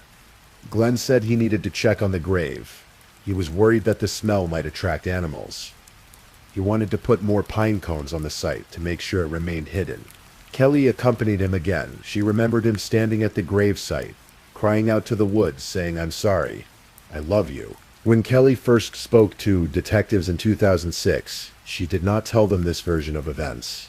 At that initial interview, conducted with her brother, waiting in an adjacent room at his attorney's office, Kelly said that Glenn had told her Taneke died of a drug overdose. She said Glenn panicked because he was afraid of going to prison due to his open criminal cases, and so he decided to hide the body instead of calling the police. This was the version Kelly told when she was too afraid to tell the whole truth. But in subsequent interviews with New Jersey State Police detectives, Kelly changed her story. She told them what really happened. She described the murder, the burial, the trips to the grave, and she could prove she was telling the truth. She knew exactly where the grave was located. She led detectives directly to the remote spot in the Pine Barrens where Taneke's body had been found. Kelly also provided another piece of critical evidence, a tape recording. In 2006, Glenn had called his sister and left a threatening voicemail message. On the tape, his voice was menacing. He told her, "You need to shut the fuck about what you know about this case." He was trying to intimidate her into silence, trying to ensure she would never reveal what he had told her. But Kelly did reveal it. And in exchange for her testimony, prosecutors granted her immunity from prosecution. She would not be charged as an accessory to the crime. Instead, she would become the star witness in the case against her brother. It took years for the case to come to trial. Glenn Hansen was arrested on November 2nd, 2006, and charged with first-degree murder and abuse of a corpse. But the legal process moved slowly. Pre-trial motions, evidence gathering, witness preparation, all of this took time. It wasn't until May 2011, 6 years after Taneke was last seen, that the trial finally began in Philadelphia Common Pleas Court. Judge Shelley Robbins knew presided over the proceedings. Assistant District Attorney Gail Fairman led the prosecution. Glenn Hansen was represented by defense attorneys Timothy J. Tarpey and Michael P. Parkinson. The jury consisted of 7 men and 5 women, ordinary citizens tasked with determining whether Glenn Hansen was a murderer. The courtroom was tense from the first day. Gail Daniels, Taneki's mother, sat in the gallery every single day of the 5-day trial. She had waited 6 years for this moment. She had endured 6 years of grief, of not knowing, and then of knowing the worst possible truth. Now she would hear every detail, every piece of evidence, every argument about how her daughter died. The key to the prosecution's case was Kelly Hansen's testimony. When Kelly took the stand, she was visibly nervous. Her voice was quiet, sometimes barely audible. She paused for long periods before answering questions, sometimes as long as 30 seconds. She squeezed her eyes shut as if trying to block out terrible images. When prosecutors asked if there was some reason she was so nervous, Kelly said, "My brother. All the intimidation." Judge New allowed the prosecution to play the recording of Glenn's threatening phone message. The jury heard his voice, cold and menacing, ordering his sister to keep quiet. The impact was significant. Kelly then read aloud the letter she had written in October 2006. The letter she had given to a friend for safekeeping. In a quiet but clear voice, she described everything her brother had told her.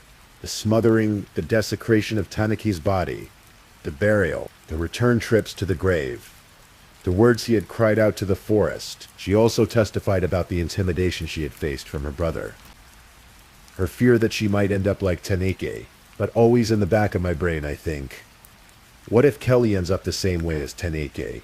She had written. The defense team argued that Kelly was lying. They contended that her first statement that Taneke died of an overdose and Glenn panicked was the true version. They suggested that Kelly changed her story because she was afraid of being charged as an accomplice. They argued that the medical examiner's initial finding of asphyxiation had pressured investigators to believe Kelly's second version because it fit what they wanted to believe. The defense called their own medical expert, Dr. Ian Hood, a former chief medical examiner from Philadelphia, testified that he disagreed with some aspects of the original autopsy. He said that smothering would not cause a neck bone to break, and he believed the broken vertebra was from Taneki's earlier car accident. He also noted there was no evidence of drugs in what remained of the body. But Dr. Hood also testified that he believed Taneke had been murdered. When asked if there was any possibility this was a drug overdose, as the defense suggested, Hood was firm. "Absolutely a murder," he said. He pointed out that overdose victims are not typically wrapped carefully in tarp and buried with such secrecy. "I've seen hundreds of drug dumps," Hood testified. "Usually they are simply left in place." The prosecution also presented evidence from a New Jersey State Police detective named Brian Hoare. Hoare testified about a seemingly minor detail that proved significant: a traffic accident. On May 15th, 2005, just 3 days after Taneke's disappearance, Glenn Hansen was involved in a minor fender bender on Route 532 in Burlington County, New Jersey. The accident was near the entrance to Byrne State Forest, where Taneke's body would later be found. The date and location corresponded exactly with one of the dates Kelly said she accompanied her brother to the grave. This detail corroborated Kelly's testimony in a way that was difficult to dismiss. If Kelly was making everything up, how would she know about a minor traffic accident on a specific date near the burial site? Glenn Hansen did not testify in his own defense. He sat at the defense table, a tall, gaunt man with thinning gray hair and wire-rimmed glasses, watching the proceedings with clenched jaw. As his sister testified against him, he glared at her from across the courtroom. The trial lasted 5 days. The jury deliberated for about 6 hours over 2 days. And on May 24th, 2011, they reached a verdict.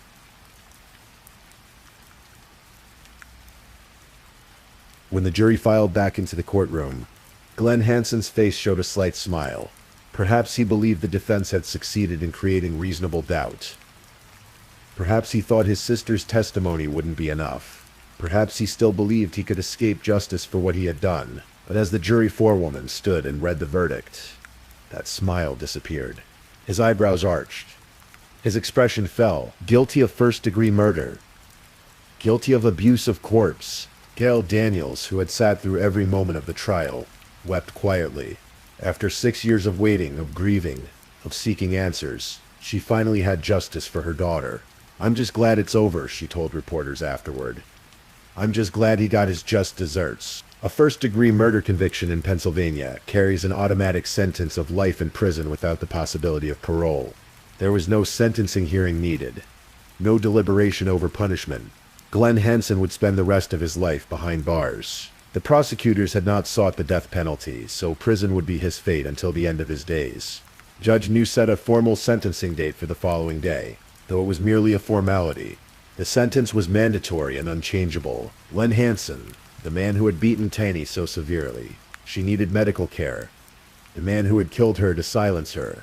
The man who had violated her body and buried her in a remote forest like garbage would never be free again. Taneki's 3 sons, Yasin Damon and Yamin, grew up without their mother. They were raised by family members who did their best to give them stability and love in the wake of unimaginable loss. Their mother never got to see them graduate from school, never got to watch them become young men, never got to be part of their lives beyond those early years. Kelly Hansen, who had lived with the terrible knowledge of what her brother did for over a year, was free to move forward with her own life. She had done the right thing despite her fear, despite the intimidation. Her testimony had been crucial in bringing her brother to justice. And in a remote section of the New Jersey Pine Barrens, the site where Taneke Daniels lay buried for nearly a year remains a quiet place. The pine trees continue to grow. The sandy soil continues to shift with the seasons. The forest has reclaimed the area, leaving no visible trace of the tragedy that occurred there. But Taneke is not forgotten. Her family remembers her. Her community remembers her. Her story serves as a reminder of the dangers of domestic violence, of the escalating patterns of abuse that can lead to tragedy, of the importance of believing victims when they come forward. Taneke Daniels was 27 years old when she died. She was a daughter, a mother, a sister. She deserved to live, to watch her children grow, to find happiness and peace. Instead, she became another victim of intimate partner violence. Another name in the long, heartbreaking list of women killed by men who claimed to love them. May her memory be a blessing. May her story encourage others to speak up, to seek help, to escape dangerous relationships before it's too late. And may we remember that behind every true crime story is a real person, a real family, a real loss that echoes through the years. Please, if you're still awake, let's move on to our last story.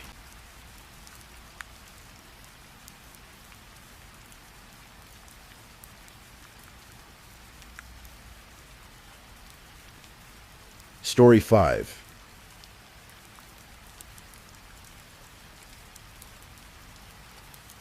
Tonight we journey together through a story that unfolds slowly, like pages turning in the dim light of evening.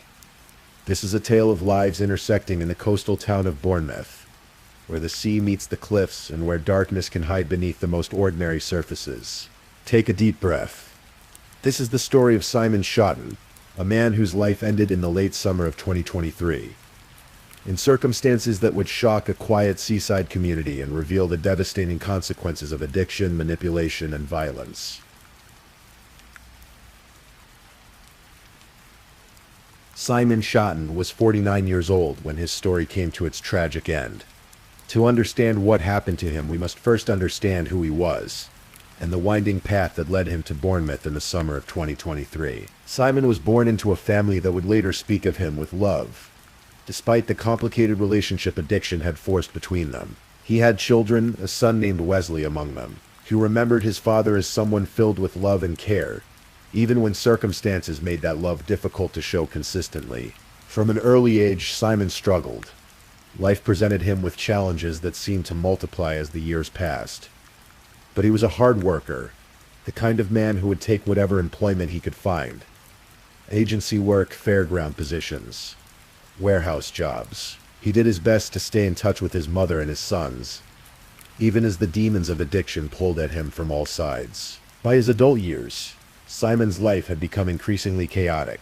Drugs and alcohol had taken hold, pulling him into a world where survival often meant making compromises, where the line between victim and participant blurred in ways that made judgment difficult and compassion essential. He lived in Ipswich, Suffolk, for many years. In that town, in the flat landscapes of East Anglia, Simon became entangled in the world of county lines drug dealing, that modern scourge where organized criminals take over the homes of vulnerable people, using their addresses as bases for drug distribution. In April 2020, police attended Simon's address on Woodbridge Road in Ipswich. They found 188 wraps of heroin and crack cocaine, Simon explained to the officers that his home had been taken over by county lines dealers, in exchange for selling drugs alongside a youth they had placed in his house. He was given 2 wraps of drugs each night. It was a form of payment, a form of control, a form of imprisonment. The court found him guilty of possessing crack cocaine and heroin with intent to supply.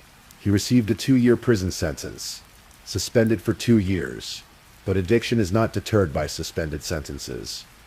By February 2022, Simon was back in Ipswich Crown Court. This time he was sentenced to 3 years and 1 month in prison for possession with intent to supply Class A drugs, along with possessing a bladed article. He served his time. In September 2022, Simon was released on license, stepping back into a world that felt both familiar and threatening. He had received threats about returning to Ipswich. There were drug debts. People whispered to the tune of £10,000. Returning to Suffolk felt like walking into a trap. So Simon made a choice. He decided to move to Bournemouth, a Victorian resort town on the south coast, where the beaches stretch golden and the pier reaches out into the English Channel. Perhaps he hoped for a fresh start.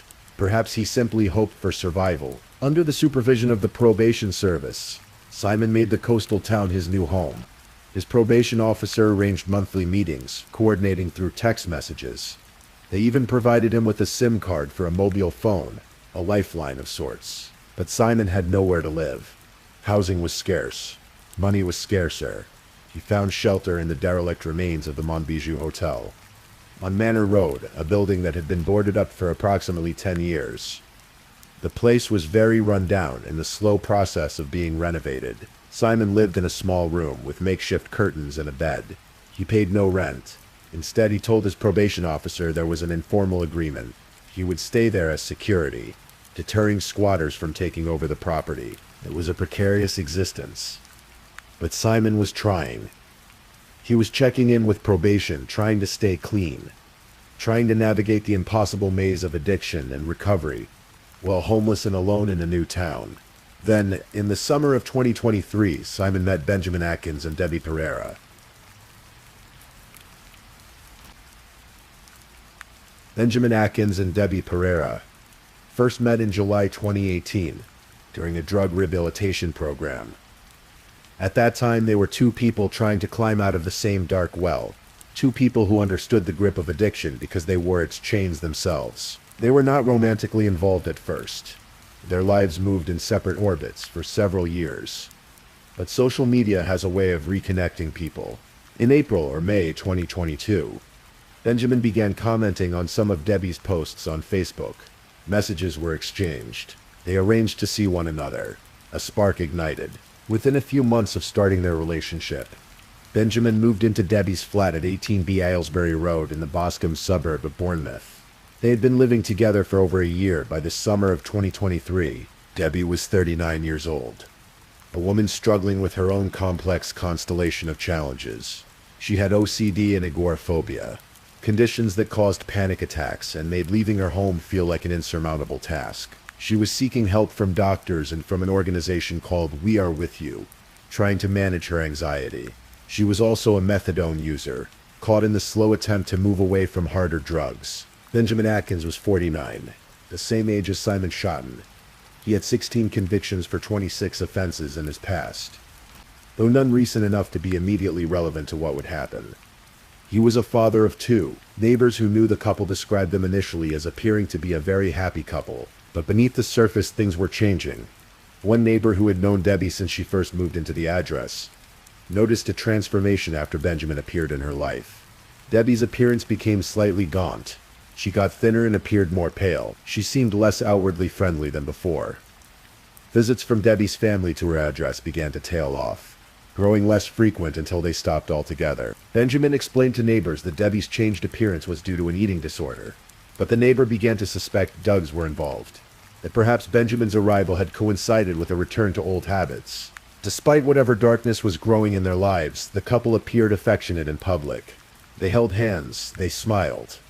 From the outside, they looked like any couple navigating life together, bound by the complicated ties of love and dependency. Into this relationship in the summer of 2023 came Simon Shotton.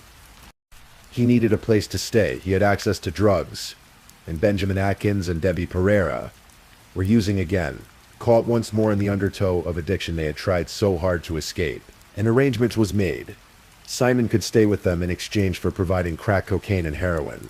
Instead of paying rent with money, he would pay with drugs, supplying them with 30 to 40 pounds worth on a regular basis.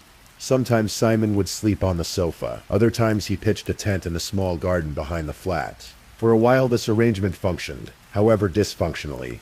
3 people, 3 addicts, sharing space and substances in a ground floor flat in a Victorian town by the sea. But arrangements built on addiction are inherently unstable. And this one would soon collapse in the most terrible way imaginable.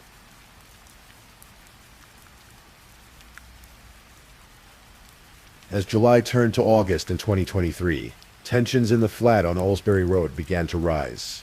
Simon went by the name Rio in his drug-dealing life, and he was conscientious about maintaining contact with certain people. He had a friend, a woman he texted regularly. In those messages, he began to reveal his growing unease about his living situation. The general gist of his messages, this friend would later tell police, was that Simon is staying with a male who was not nice to him, and a female who was nice to him. Benjamin Atkins, it seemed, was becoming increasingly difficult. He borrowed money from Simon, money that was never returned. Debbie, trying to keep the peace, would pay Simon back herself. But behind Debbie's back, Benjamin was doing something darker. He was threatening Simon, blackmailing him into giving extra drugs on the side, beyond the agreed amount for rent. The leverage Benjamin used was brutal in its simplicity. He would report Simon's drug dealing to his probation officer, which would result in Simon being returned to prison for breaching his license. Simon was trapped. He had nowhere else to go. The threats from Ipswich still hung over him. The debts still loomed. And now, in the place he had found temporary shelter, he was being manipulated and threatened by the man whose home he was staying in. The evidence of this would later be found in text exchanges between Simon and another acquaintance named Rafal Krasinski, and in conversations with a woman named Donna McGuire. Simon was scared. He was trying to find somewhere else to stay. He realized it was no longer safe for him at the house on Aylesbury Road. But finding alternative accommodation when you are homeless, under probation supervision, and caught in the web of addiction is not simple. Simon was trying, but time was running out. On the night of August 17th, going into the early hours of August 18th, 2023, the situation in the flat reached a breaking point. All 3 of them had been taking drugs that night. When the drugs ran out, Benjamin and Debbie wanted more. In the pre-dawn darkness, while Simon was distracted, Benjamin took money from Simon's wallet. Debbie acted as a distraction, keeping Simon's attention elsewhere while the theft occurred. With the stolen money, Benjamin and Debbie left the flat around 4:30 in the morning to score more drugs on the street. They returned around 7 in the morning, just as dawn was breaking over Bournemouth. Simon's phone rang. He answered. He had discovered the theft. He was understandably angry. He demanded his money back. Benjamin Atkins laughed at him. He brushed it off. When they returned to the flat with the newly purchased drugs, Benjamin and Debbie did not share them with Simon. Instead, they went off to the bedroom together, closing the door behind them. What happened next would be the subject of testimony, cross-examination, and ultimately a jury's verdict.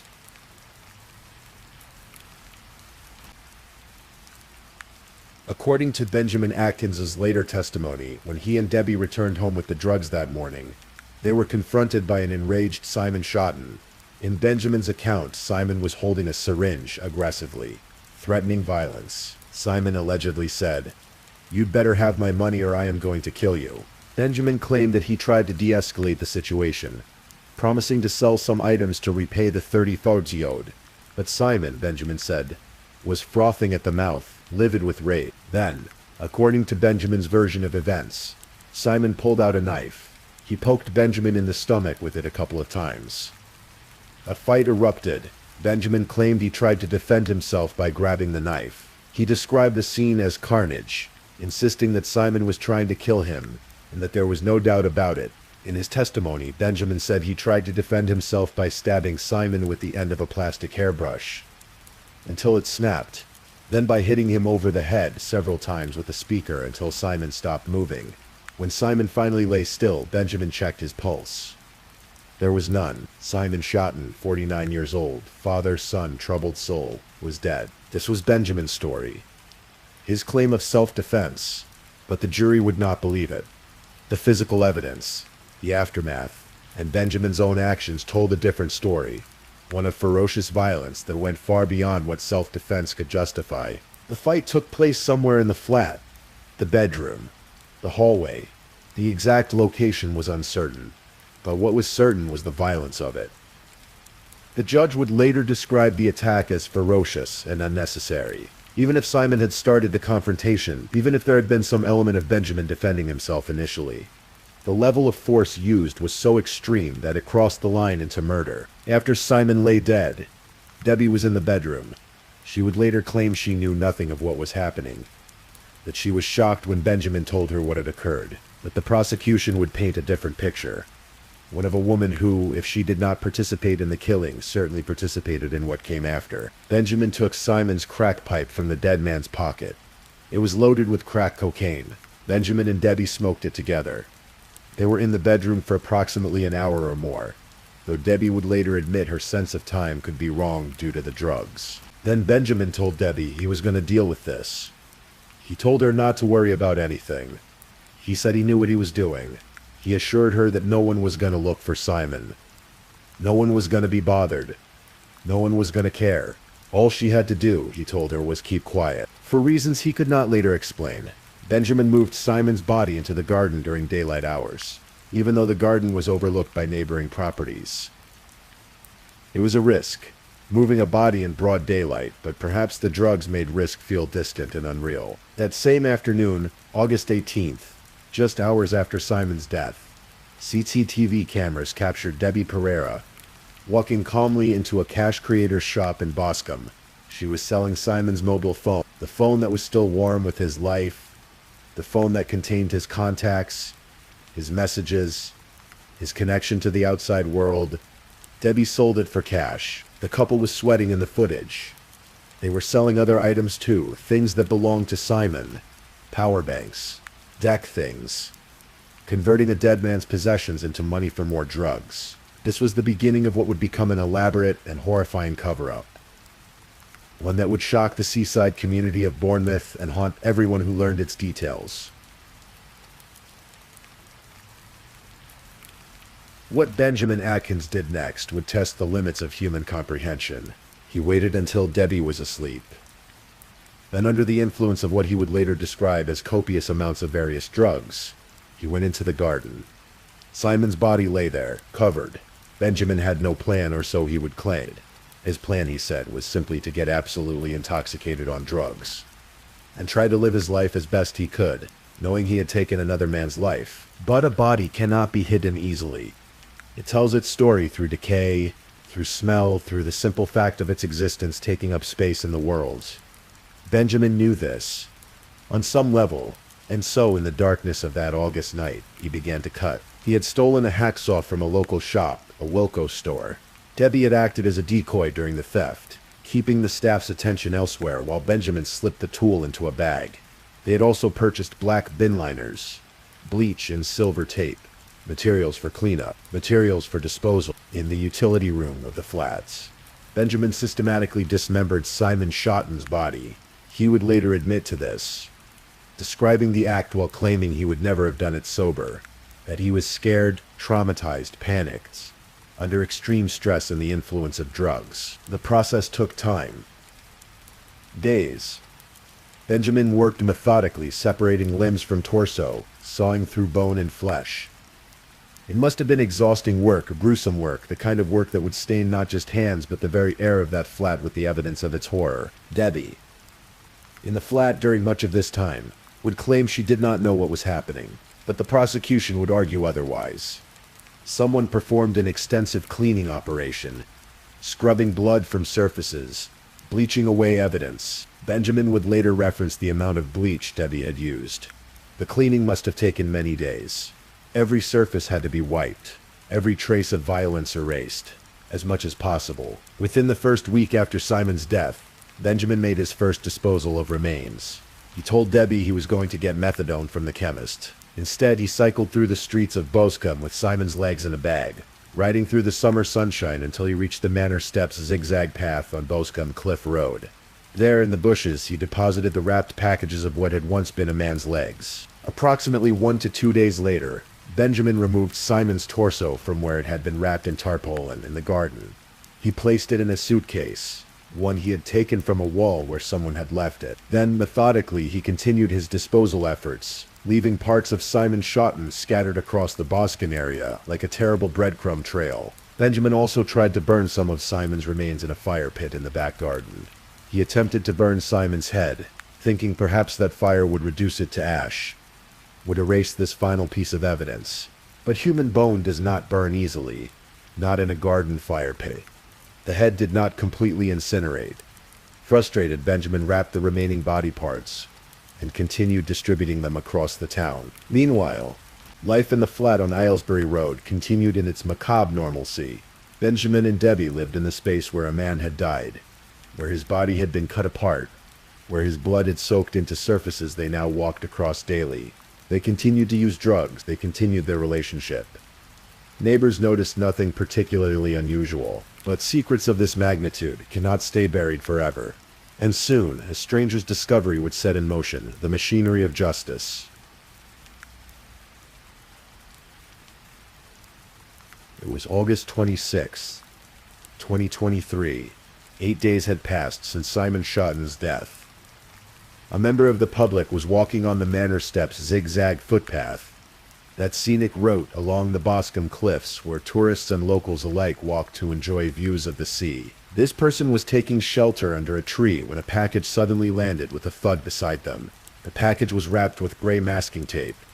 When the person moved closer to examine what had fallen, they realized with dawning horror that the shape was that of a human foot. Some of it had become exposed through the wrapping. The police were called immediately. Officers arrived and began a careful search of the area. They found a second package. DNA testing would later confirm that the body parts belonged to Simon Shotton. A major investigation was launched.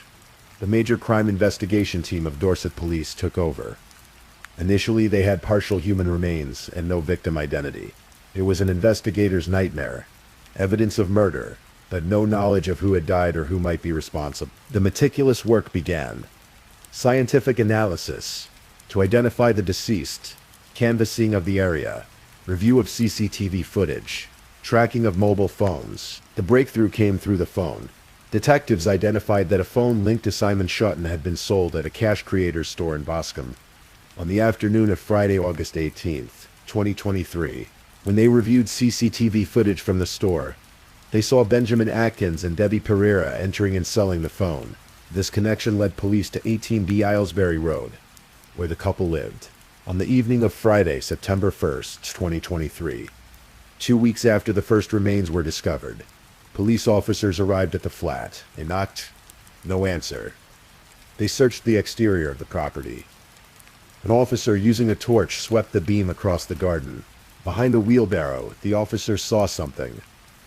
A person's head visible to the side of the wheelbarrow. Someone was crouched down in the gap between the wheelbarrow and a ladder. When the person stood up, the officer recognized him as Benjamin Atkins. At 9:12 in the evening, the officer arrested Atkins on suspicion of murder. Later, Benjamin would claim he initially did not know it was the police approaching, that he was not sure if someone was trying to get him. Perhaps he was paranoid from drugs. Perhaps he knew his time was running out. Police seized a Solmobile phone from Benjamin on arrest. It was later found to belong to Simon Shotton, the phone potentially used for drug dealing. Now in the killer's possession. Inside the flat, officers arrested Debbie Pereira. Both arrests were recorded on police body-worn video cameras. Technology that would later provide crucial evidence about the couple's state of mind and their knowledge of what had occurred. The following day, September 2nd, police conducted a forensic search of the property.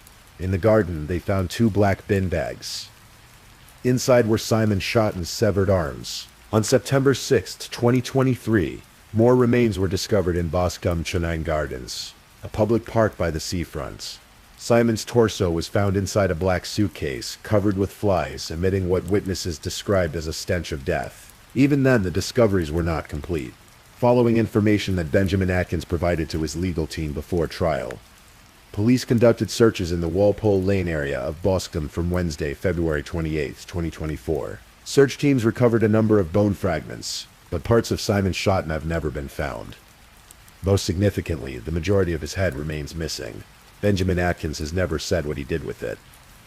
His claim that it burned completely to ash in the garden fire pit has been dismissed as utterly implausible by forensic experts. Simon Schotten could not be buried completely. His family could not lay him fully to rest. This final indignity, this final cruelty, would weigh heavily on everyone involved in seeking justice for what had been done. The police investigation was painstaking and complex.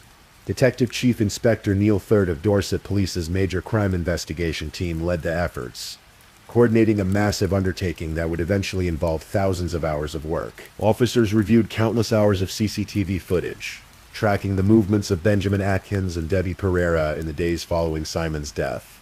The footage told a damning story, the couple walking through Boscombe with a hacksaw, Debbie acting as a decoy during the theft, Debbie entering the cash creator's shop, calm and composed, selling a dead man's phone, the couple moving through their daily lives as if nothing had happened, as if there were not body parts hidden in their garden and scattered across the neighborhood. Police interviewed neighbors, friends, associates. They built a timeline of Simon Schotten's last days, tracing his movements, his communications, his growing fear. They spoke with his female friend, who provided the text messages revealing Simon's unease about the man he was staying with. They contacted Simon's probation officer, who could verify his regular check-ins, his attempts to stay on the right path, despite his circumstances. They examined Simon's criminal history, not to judge him but to understand the full context of his life, and the situation that had led him to that flat on Aylesbury Road. The forensic work was extensive. Blood evidence, DNA from the recovered remains, analysis of the cleaning materials purchased, examination of the hacksaw. Every piece of physical evidence had to be carefully documented, tested, and prepared for court. One of the most revealing pieces of evidence came from an unexpected source. When Benjamin Atkins and Debbie Pereira were transported in a police van to their court hearing on September 2nd, police had installed a covert recording device in the vehicle. The couple's conversation was captured. In that recording, Benjamin could be heard telling Debbie about getting rid of the arms from the garden. But more chillingly, Debbie asked Benjamin if he regretted anything. His response was captured on tape. I'll look him straight in the eye and say, yeah, I'd do it again and again and again. If you let me go today, I'd find another one and do it again. Drug dealers and pushers. Kill, decapitate, and eat them. This was not the voice of someone acting in traumatized self-defense. This was someone expressing a disturbing ideology, a willingness to kill repeatedly. It would prove to be some of the most damaging evidence against Benjamin Atkins. There was another recording from the van, equally disturbing. Benjamin asked Debbie, apparently seeking some strategy for his defense, if he admitted that he cooked Simon's head up and ate his cheeks, would it get him off the hook? Whether this was dark humor, genuine consideration, or something else entirely, it revealed a callousness that shocked everyone who heard it. This was a man joking about cannibalism, about the desecration of a human body, in a way that seemed to treat the whole situation as a strategic game rather than the horrific ending of another person's life. The investigation continued for months. By the time Benjamin Atkins and Debbie Pereira were charged and their trial set, Dorset police had amassed a comprehensive case built on physical evidence, witness testimony, CCTV footage, and the defendant's own recorded words.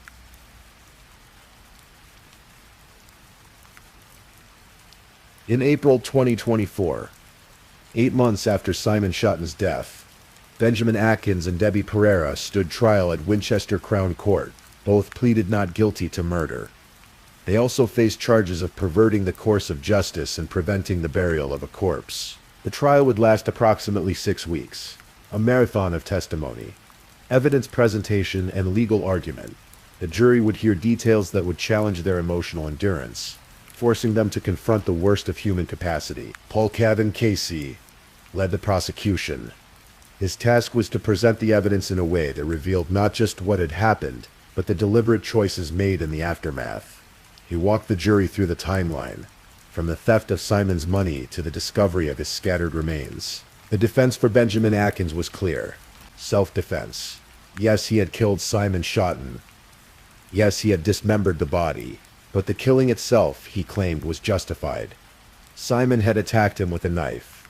He had fought for his life. The dismemberment, while admittedly horrific, was done in a state of drug-induced panic and fear. Benjamin took the stand.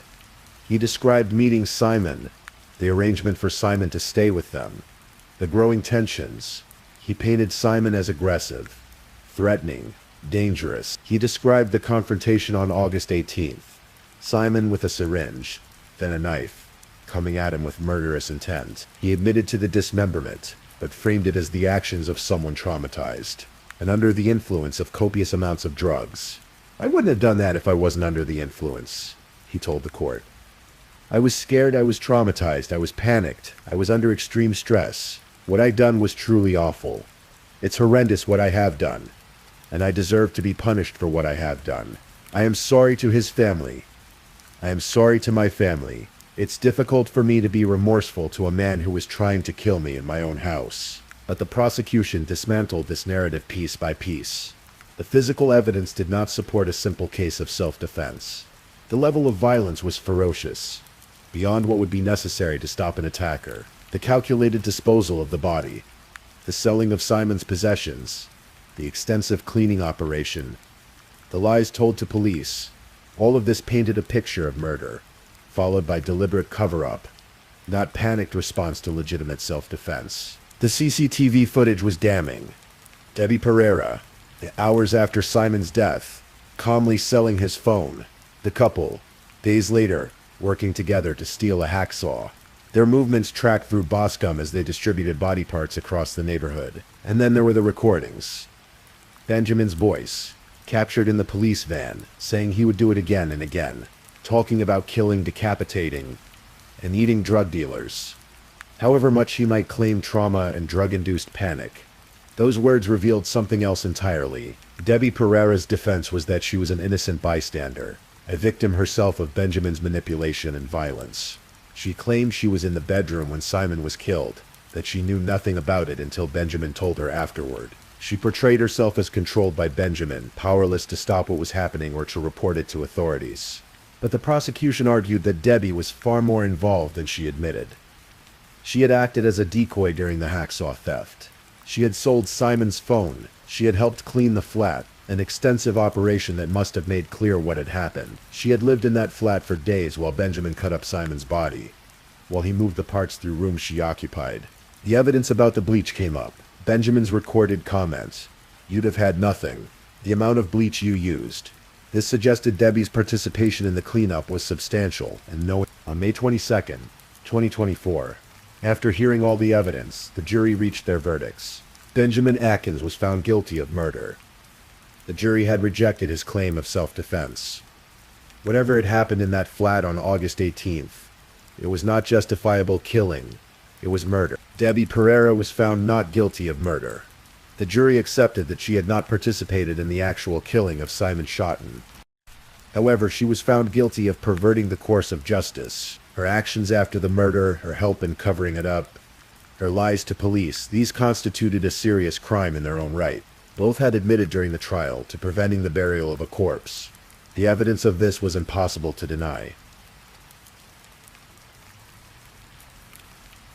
On July 26, 2024, Benjamin Atkins and Debbie Pereira returned to Winchester Crown Court for sentencing. Mrs. Justice Stacy presided, and before passing sentence, she heard a victim impact statement from Simon Schotten's family. Simon's son Wesley, who was 19 years old when his father was killed, submitted a statement read by the prosecutor. Wesley spoke of a father who struggled with drink and drugs, struggles that impacted the time they could spend together. But through all the difficulties, Wesley remembered a father filled with love and care for his children. Wesley described Benjamin Atkins as evil. He said Atkins' children should be ashamed of what their father had done. The pain in those words was palpable. The grief of a young man who would never see his father again, who could not even bury all of his father's remains because the killer refused to say where they were. The family's full statement thanked everyone involved in bringing the case to justice. The police, the jury who had to sit through unpleasant evidence, and especially the family liaison officers who had supported them throughout the ordeal. They conducted themselves with dignity throughout, as the detective noted, even as they endured the unimaginable. Mrs. Justice Stacy addressed Benjamin Atkins directly. Her words were measured, but damning. She described the dismemberment, disposal, and concealment of Simon's body as particularly gruesome. She called his callousness shocking. She noted that he still refused to say where the rest of Simon's head was. She stated clearly that she did not accept his remorse as genuine, while acknowledging that Benjamin may have initially acted to some extent in self-defense. She emphasized that the ferocity of his attack showed he intended to kill Simon. The violence went far beyond what would be necessary for self-protection. She noted that the disposal of Simon's body would continue to cause great pain and distress to his family. Without a complete body to bury, without knowing what happened to their loved one's remains, they could not find closure. Benjamin Atkins was sentenced to life imprisonment with a minimum term of 19 years before he could be considered for parole. This meant that even after 19 years, release would not be automatic. He would need to convince the parole board that he no longer posed a danger to the public. Given the nature of his crime and his recorded statements about doing it again, that would be a high bar to clear. Turning to Debbie Pereira, the judge's words were equally firm. She described Debbie as a joint participant in perverting the course of justice. She emphasized that Debbie knew Simon's body was being chopped up in her utility room. She knew what was happening. She helped Atkins get rid of and sell Simon's belongings. She acted as a decoy while Atkins stole the hacksaw to cut up Simon's body. And the thorough cleaning afterward, which must have taken many days, could only have been done by Debbie. Debbie Pereira was sentenced to 4 years in prison. But this was not the end of the legal proceedings. The Solicitor General reviewed the case and determined that both sentences were unduly lenient under the scheme designed to catch sentences that fall too far below what justice requires. On October 15th, 2024, the case returned to the Court of Appeal. Louise Oakley, representing the Solicitor General, argued that the sentences did not adequately reflect the gravity of the crimes. She emphasized the systematic nature of the dismemberment, which took place over a number of days. She highlighted the attempt to burn Simon's head, and the fact that Atkins has never said what he did with the rest of it. She noted that Simon's belongings were sold after his death. Adding insult to injury, the Court of Appeal agreed that the sentences were unduly lenient. Lord Justice Bean, sitting with Mr. Justice Johnson and Mrs. Justice Heather Williams, acknowledged the respect due to the trial judge who had heard all the evidence, but they concluded that even accounting for that, the sentences were too low. Benjamin Atkins's minimum term was increased from 19 to 21 years. Debbie Pereira's sentence was increased from 4 to 6 years. These adjusted sentences reflected the true horror of what had been done. Not just a killing, but the desecration of a human body, the callous disposal of remains, the extended effort to evade justice, and the ongoing refusal to allow the victim's family to properly lay their loved one to rest. Simon Shawton was 49 years old when he died. He leaves behind his children, including his son Wesley, who must carry the weight of this loss. He leaves behind a mother who loved him, despite everything. He leaves behind friends who knew both his struggles and his kindness. In life, Simon was complicated. He made mistakes. He got caught up in the world of drugs, both as user and dealer. He served time in prison. He owed debts. His life was precarious, unstable, lived on the margin, but he did not deserve what happened to him. No person, no matter their past, deserves to be murdered and dismembered. No family deserves to be denied the ability to bury their loved one whole. Detective Chief Inspector Neil Third of Dorset Police spoke after the conviction. He acknowledged that Simon was a troubled and vulnerable man who lived chaotically on the fringes of the Bournemouth drug scene. But he emphasized what happened to him was entirely deplorable. Benjamin Atkins and Debbie Pereira, the detective said, took advantage of Simon's vulnerability to the degree that his life meant nothing to them when he had no more to give. After murdering him, they desecrated his body in the most horrific way, attempting to evade justice by chopping him up and dumping parts of him like rubbish. The casual nature of it, the everyday quality of the evil done, is perhaps what disturbs most. They smoked his crack pipe after killing him. They sold his phone hours later. They walked through sunny Bournemouth streets carrying pieces of him in bags and suitcases. They continued their lives as if nothing significant had happened. This case reveals uncomfortable truths about vulnerability, about how people on the margins of society can become victims precisely because they exist in spaces where normal protections and oversight don't reach. Simon was homeless. He was an addict. He was under probation supervision, but still fell through the cracks. He tried to check in with his probation officer. He tried to maintain connections with friends. He was trying in his way to survive. But he was also caught in an impossible situation. Threatened in Ipswich. Threatened in Bournemouth. With nowhere safe to go. The Montbijou Hotel, where he first sheltered, stands as a symbol of his precarious existence. A derelict building, boarded up, being slowly renovated while he lived in a small room, paying no rent. Existing in the liminal space between housed and homeless, between legitimate and illegitimate. When that situation became untenable, when he moved in with Benjamin and Debbie, he traded one form of precariousness for another. He thought he had found a solution, a place to stay in exchange for drugs. But he had walked into a trap. He was being exploited from the beginning, blackmailed, threatened, stolen from.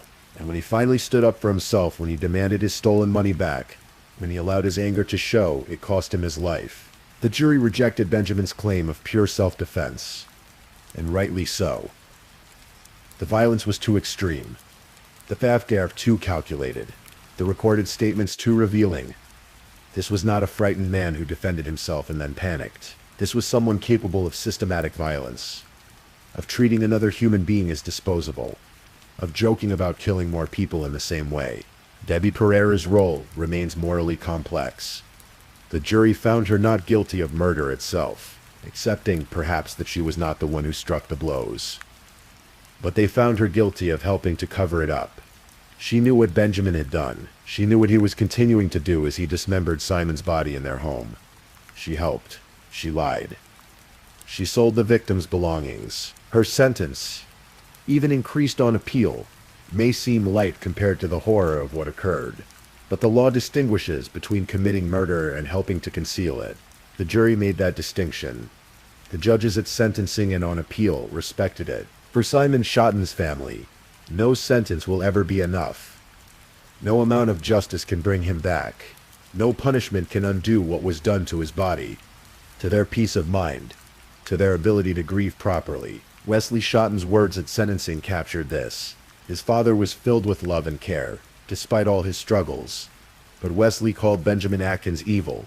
Strong language, definitive language, the language of a son who watched his father reduced to scattered remains, who cannot fully bury his father because the killer refuses to say where all the pieces are. The refusal to disclose the location of Simon's head is perhaps Benjamin Atkins' final cruelty. It denies the family closure. It maintains power over the victim even after death and conviction. It says, implicitly, that even now Simon Schotten's remains are not his family's to fully claim. Dorset police conducted extensive searches based on information Atkins provided through his legal team before trial. They found bone fragments, but the majority of the head remains missing. His claim that it burned completely to ash has been dismissed as implausible. So whereas only Benjamin Atkins knows, and he is not telling, this case shook the community of Bournemouth. The discovery of body parts in public spaces, along walking paths, in parks, turned familiar landscapes into crime scenes. Residents walked past places where Simon's remains had been hidden, not knowing, continuing their daily lives while a terrible secret lay in the bushes. When the full story emerged, when people learned that this had happened in a ground floor flat in Boscombe, that neighbors had lived nearby while dismemberment occurred, there was a collective shudder. We live beside mysteries, beside hidden horrors, and often we never know until too late. The neighbors who saw Debbie's appearance change, who noticed her becoming gaunt and pale, who observed that her family stopped visiting. They saw signs. But what could they have done? What should they have done? It is easy in hindsight to say someone should have intervened, but in the moment, from the outside it is hard to know when concern crosses from appropriate to intrusive, when to respect privacy and when to investigate. This is the nature of intimate violence, of crimes that occur in private spaces. They unfold behind closed doors. The perpetrators wear normal faces in public. The couple held hands. They looked affectionate. No one suspected that they were walking through town with pieces of a dead man in their bags. The sea continues to break against the beaches of Bournemouth. The pier stretches into the channel. Tourists walk the promenade. The Victorian buildings stand as they have for over a century, witnesses to countless lives, countless stories. Boscombe Cliff Road still offers its views. The manor steps' zigzag path is still a scenic route. Buscomchin Gardens remain a pleasant park by the sea. But these places are marked now, changed by what happened there in the late summer of 2023. Simon Schoten's story is not unique in its elements. Drugs, homelessness, vulnerability, but it is unique in its particular tragedy. He was a real person with a real family who loved him. He had hopes, however modest. He was trying to navigate an impossible situation with limited options. His death was brutal. His dismemberment was horrifying. The disposal of his remains was degrading, and the refusal to disclose where all of him is buried compounds the cruelty even now. Benjamin Atkins sits in prison, serving a minimum of 21 years before he can even be considered for parole. He is 51 years old now. He will be at least 72 before he could potentially be released. More likely, he will spend the rest of his life incarcerated. His recorded words about doing it again, about killing and decapitating drug dealers, will follow him through every parole hearing, every assessment, every evaluation of risk. Debbie Pereira is serving 6 years. She will be released eventually, still relatively young, able to rebuild some version of a life. But she will carry this with her always, the knowledge that she was there, that she knew, that she helped hide what was done. And Simon Schoten's family continues to grieve, to remember, to carry the weight of his absence and the horror of how he left this world. There are broader questions this case raises about how we as a society treat those who live on the margins, about how addiction isolates and endangers, about how homelessness creates vulnerability, about how the criminal justice system sometimes serves more to cycle people through punishment than to address causes or provide genuine rehabilitation. Simon had been to prison twice for drug offenses. He was released on license, trying to comply with his probation, trying to stay out of trouble, but he had nowhere to live. He had debts he couldn't repay. He had threats he couldn't escape. The system supervised him but could not protect him. This is not to excuse his own choices or his own participation in the drug trade.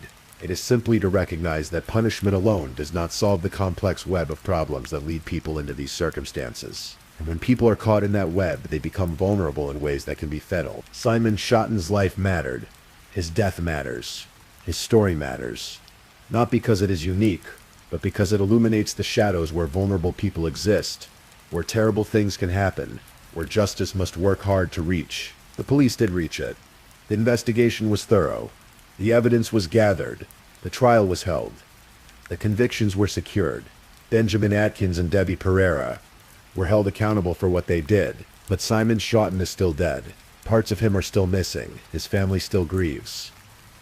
And somewhere in Bournemouth there is a place where the last pieces of him rest, known only to the man who put them there. Thank you for listening to tonight's true crime story. Rest peacefully knowing that another story awaits you next time, ready to accompany you on another journey toward restorative sleep. But if you're still awake, don't forget to like and subscribe so you don't miss our next true crime stories. And until next time, stay safe and take care. Good night.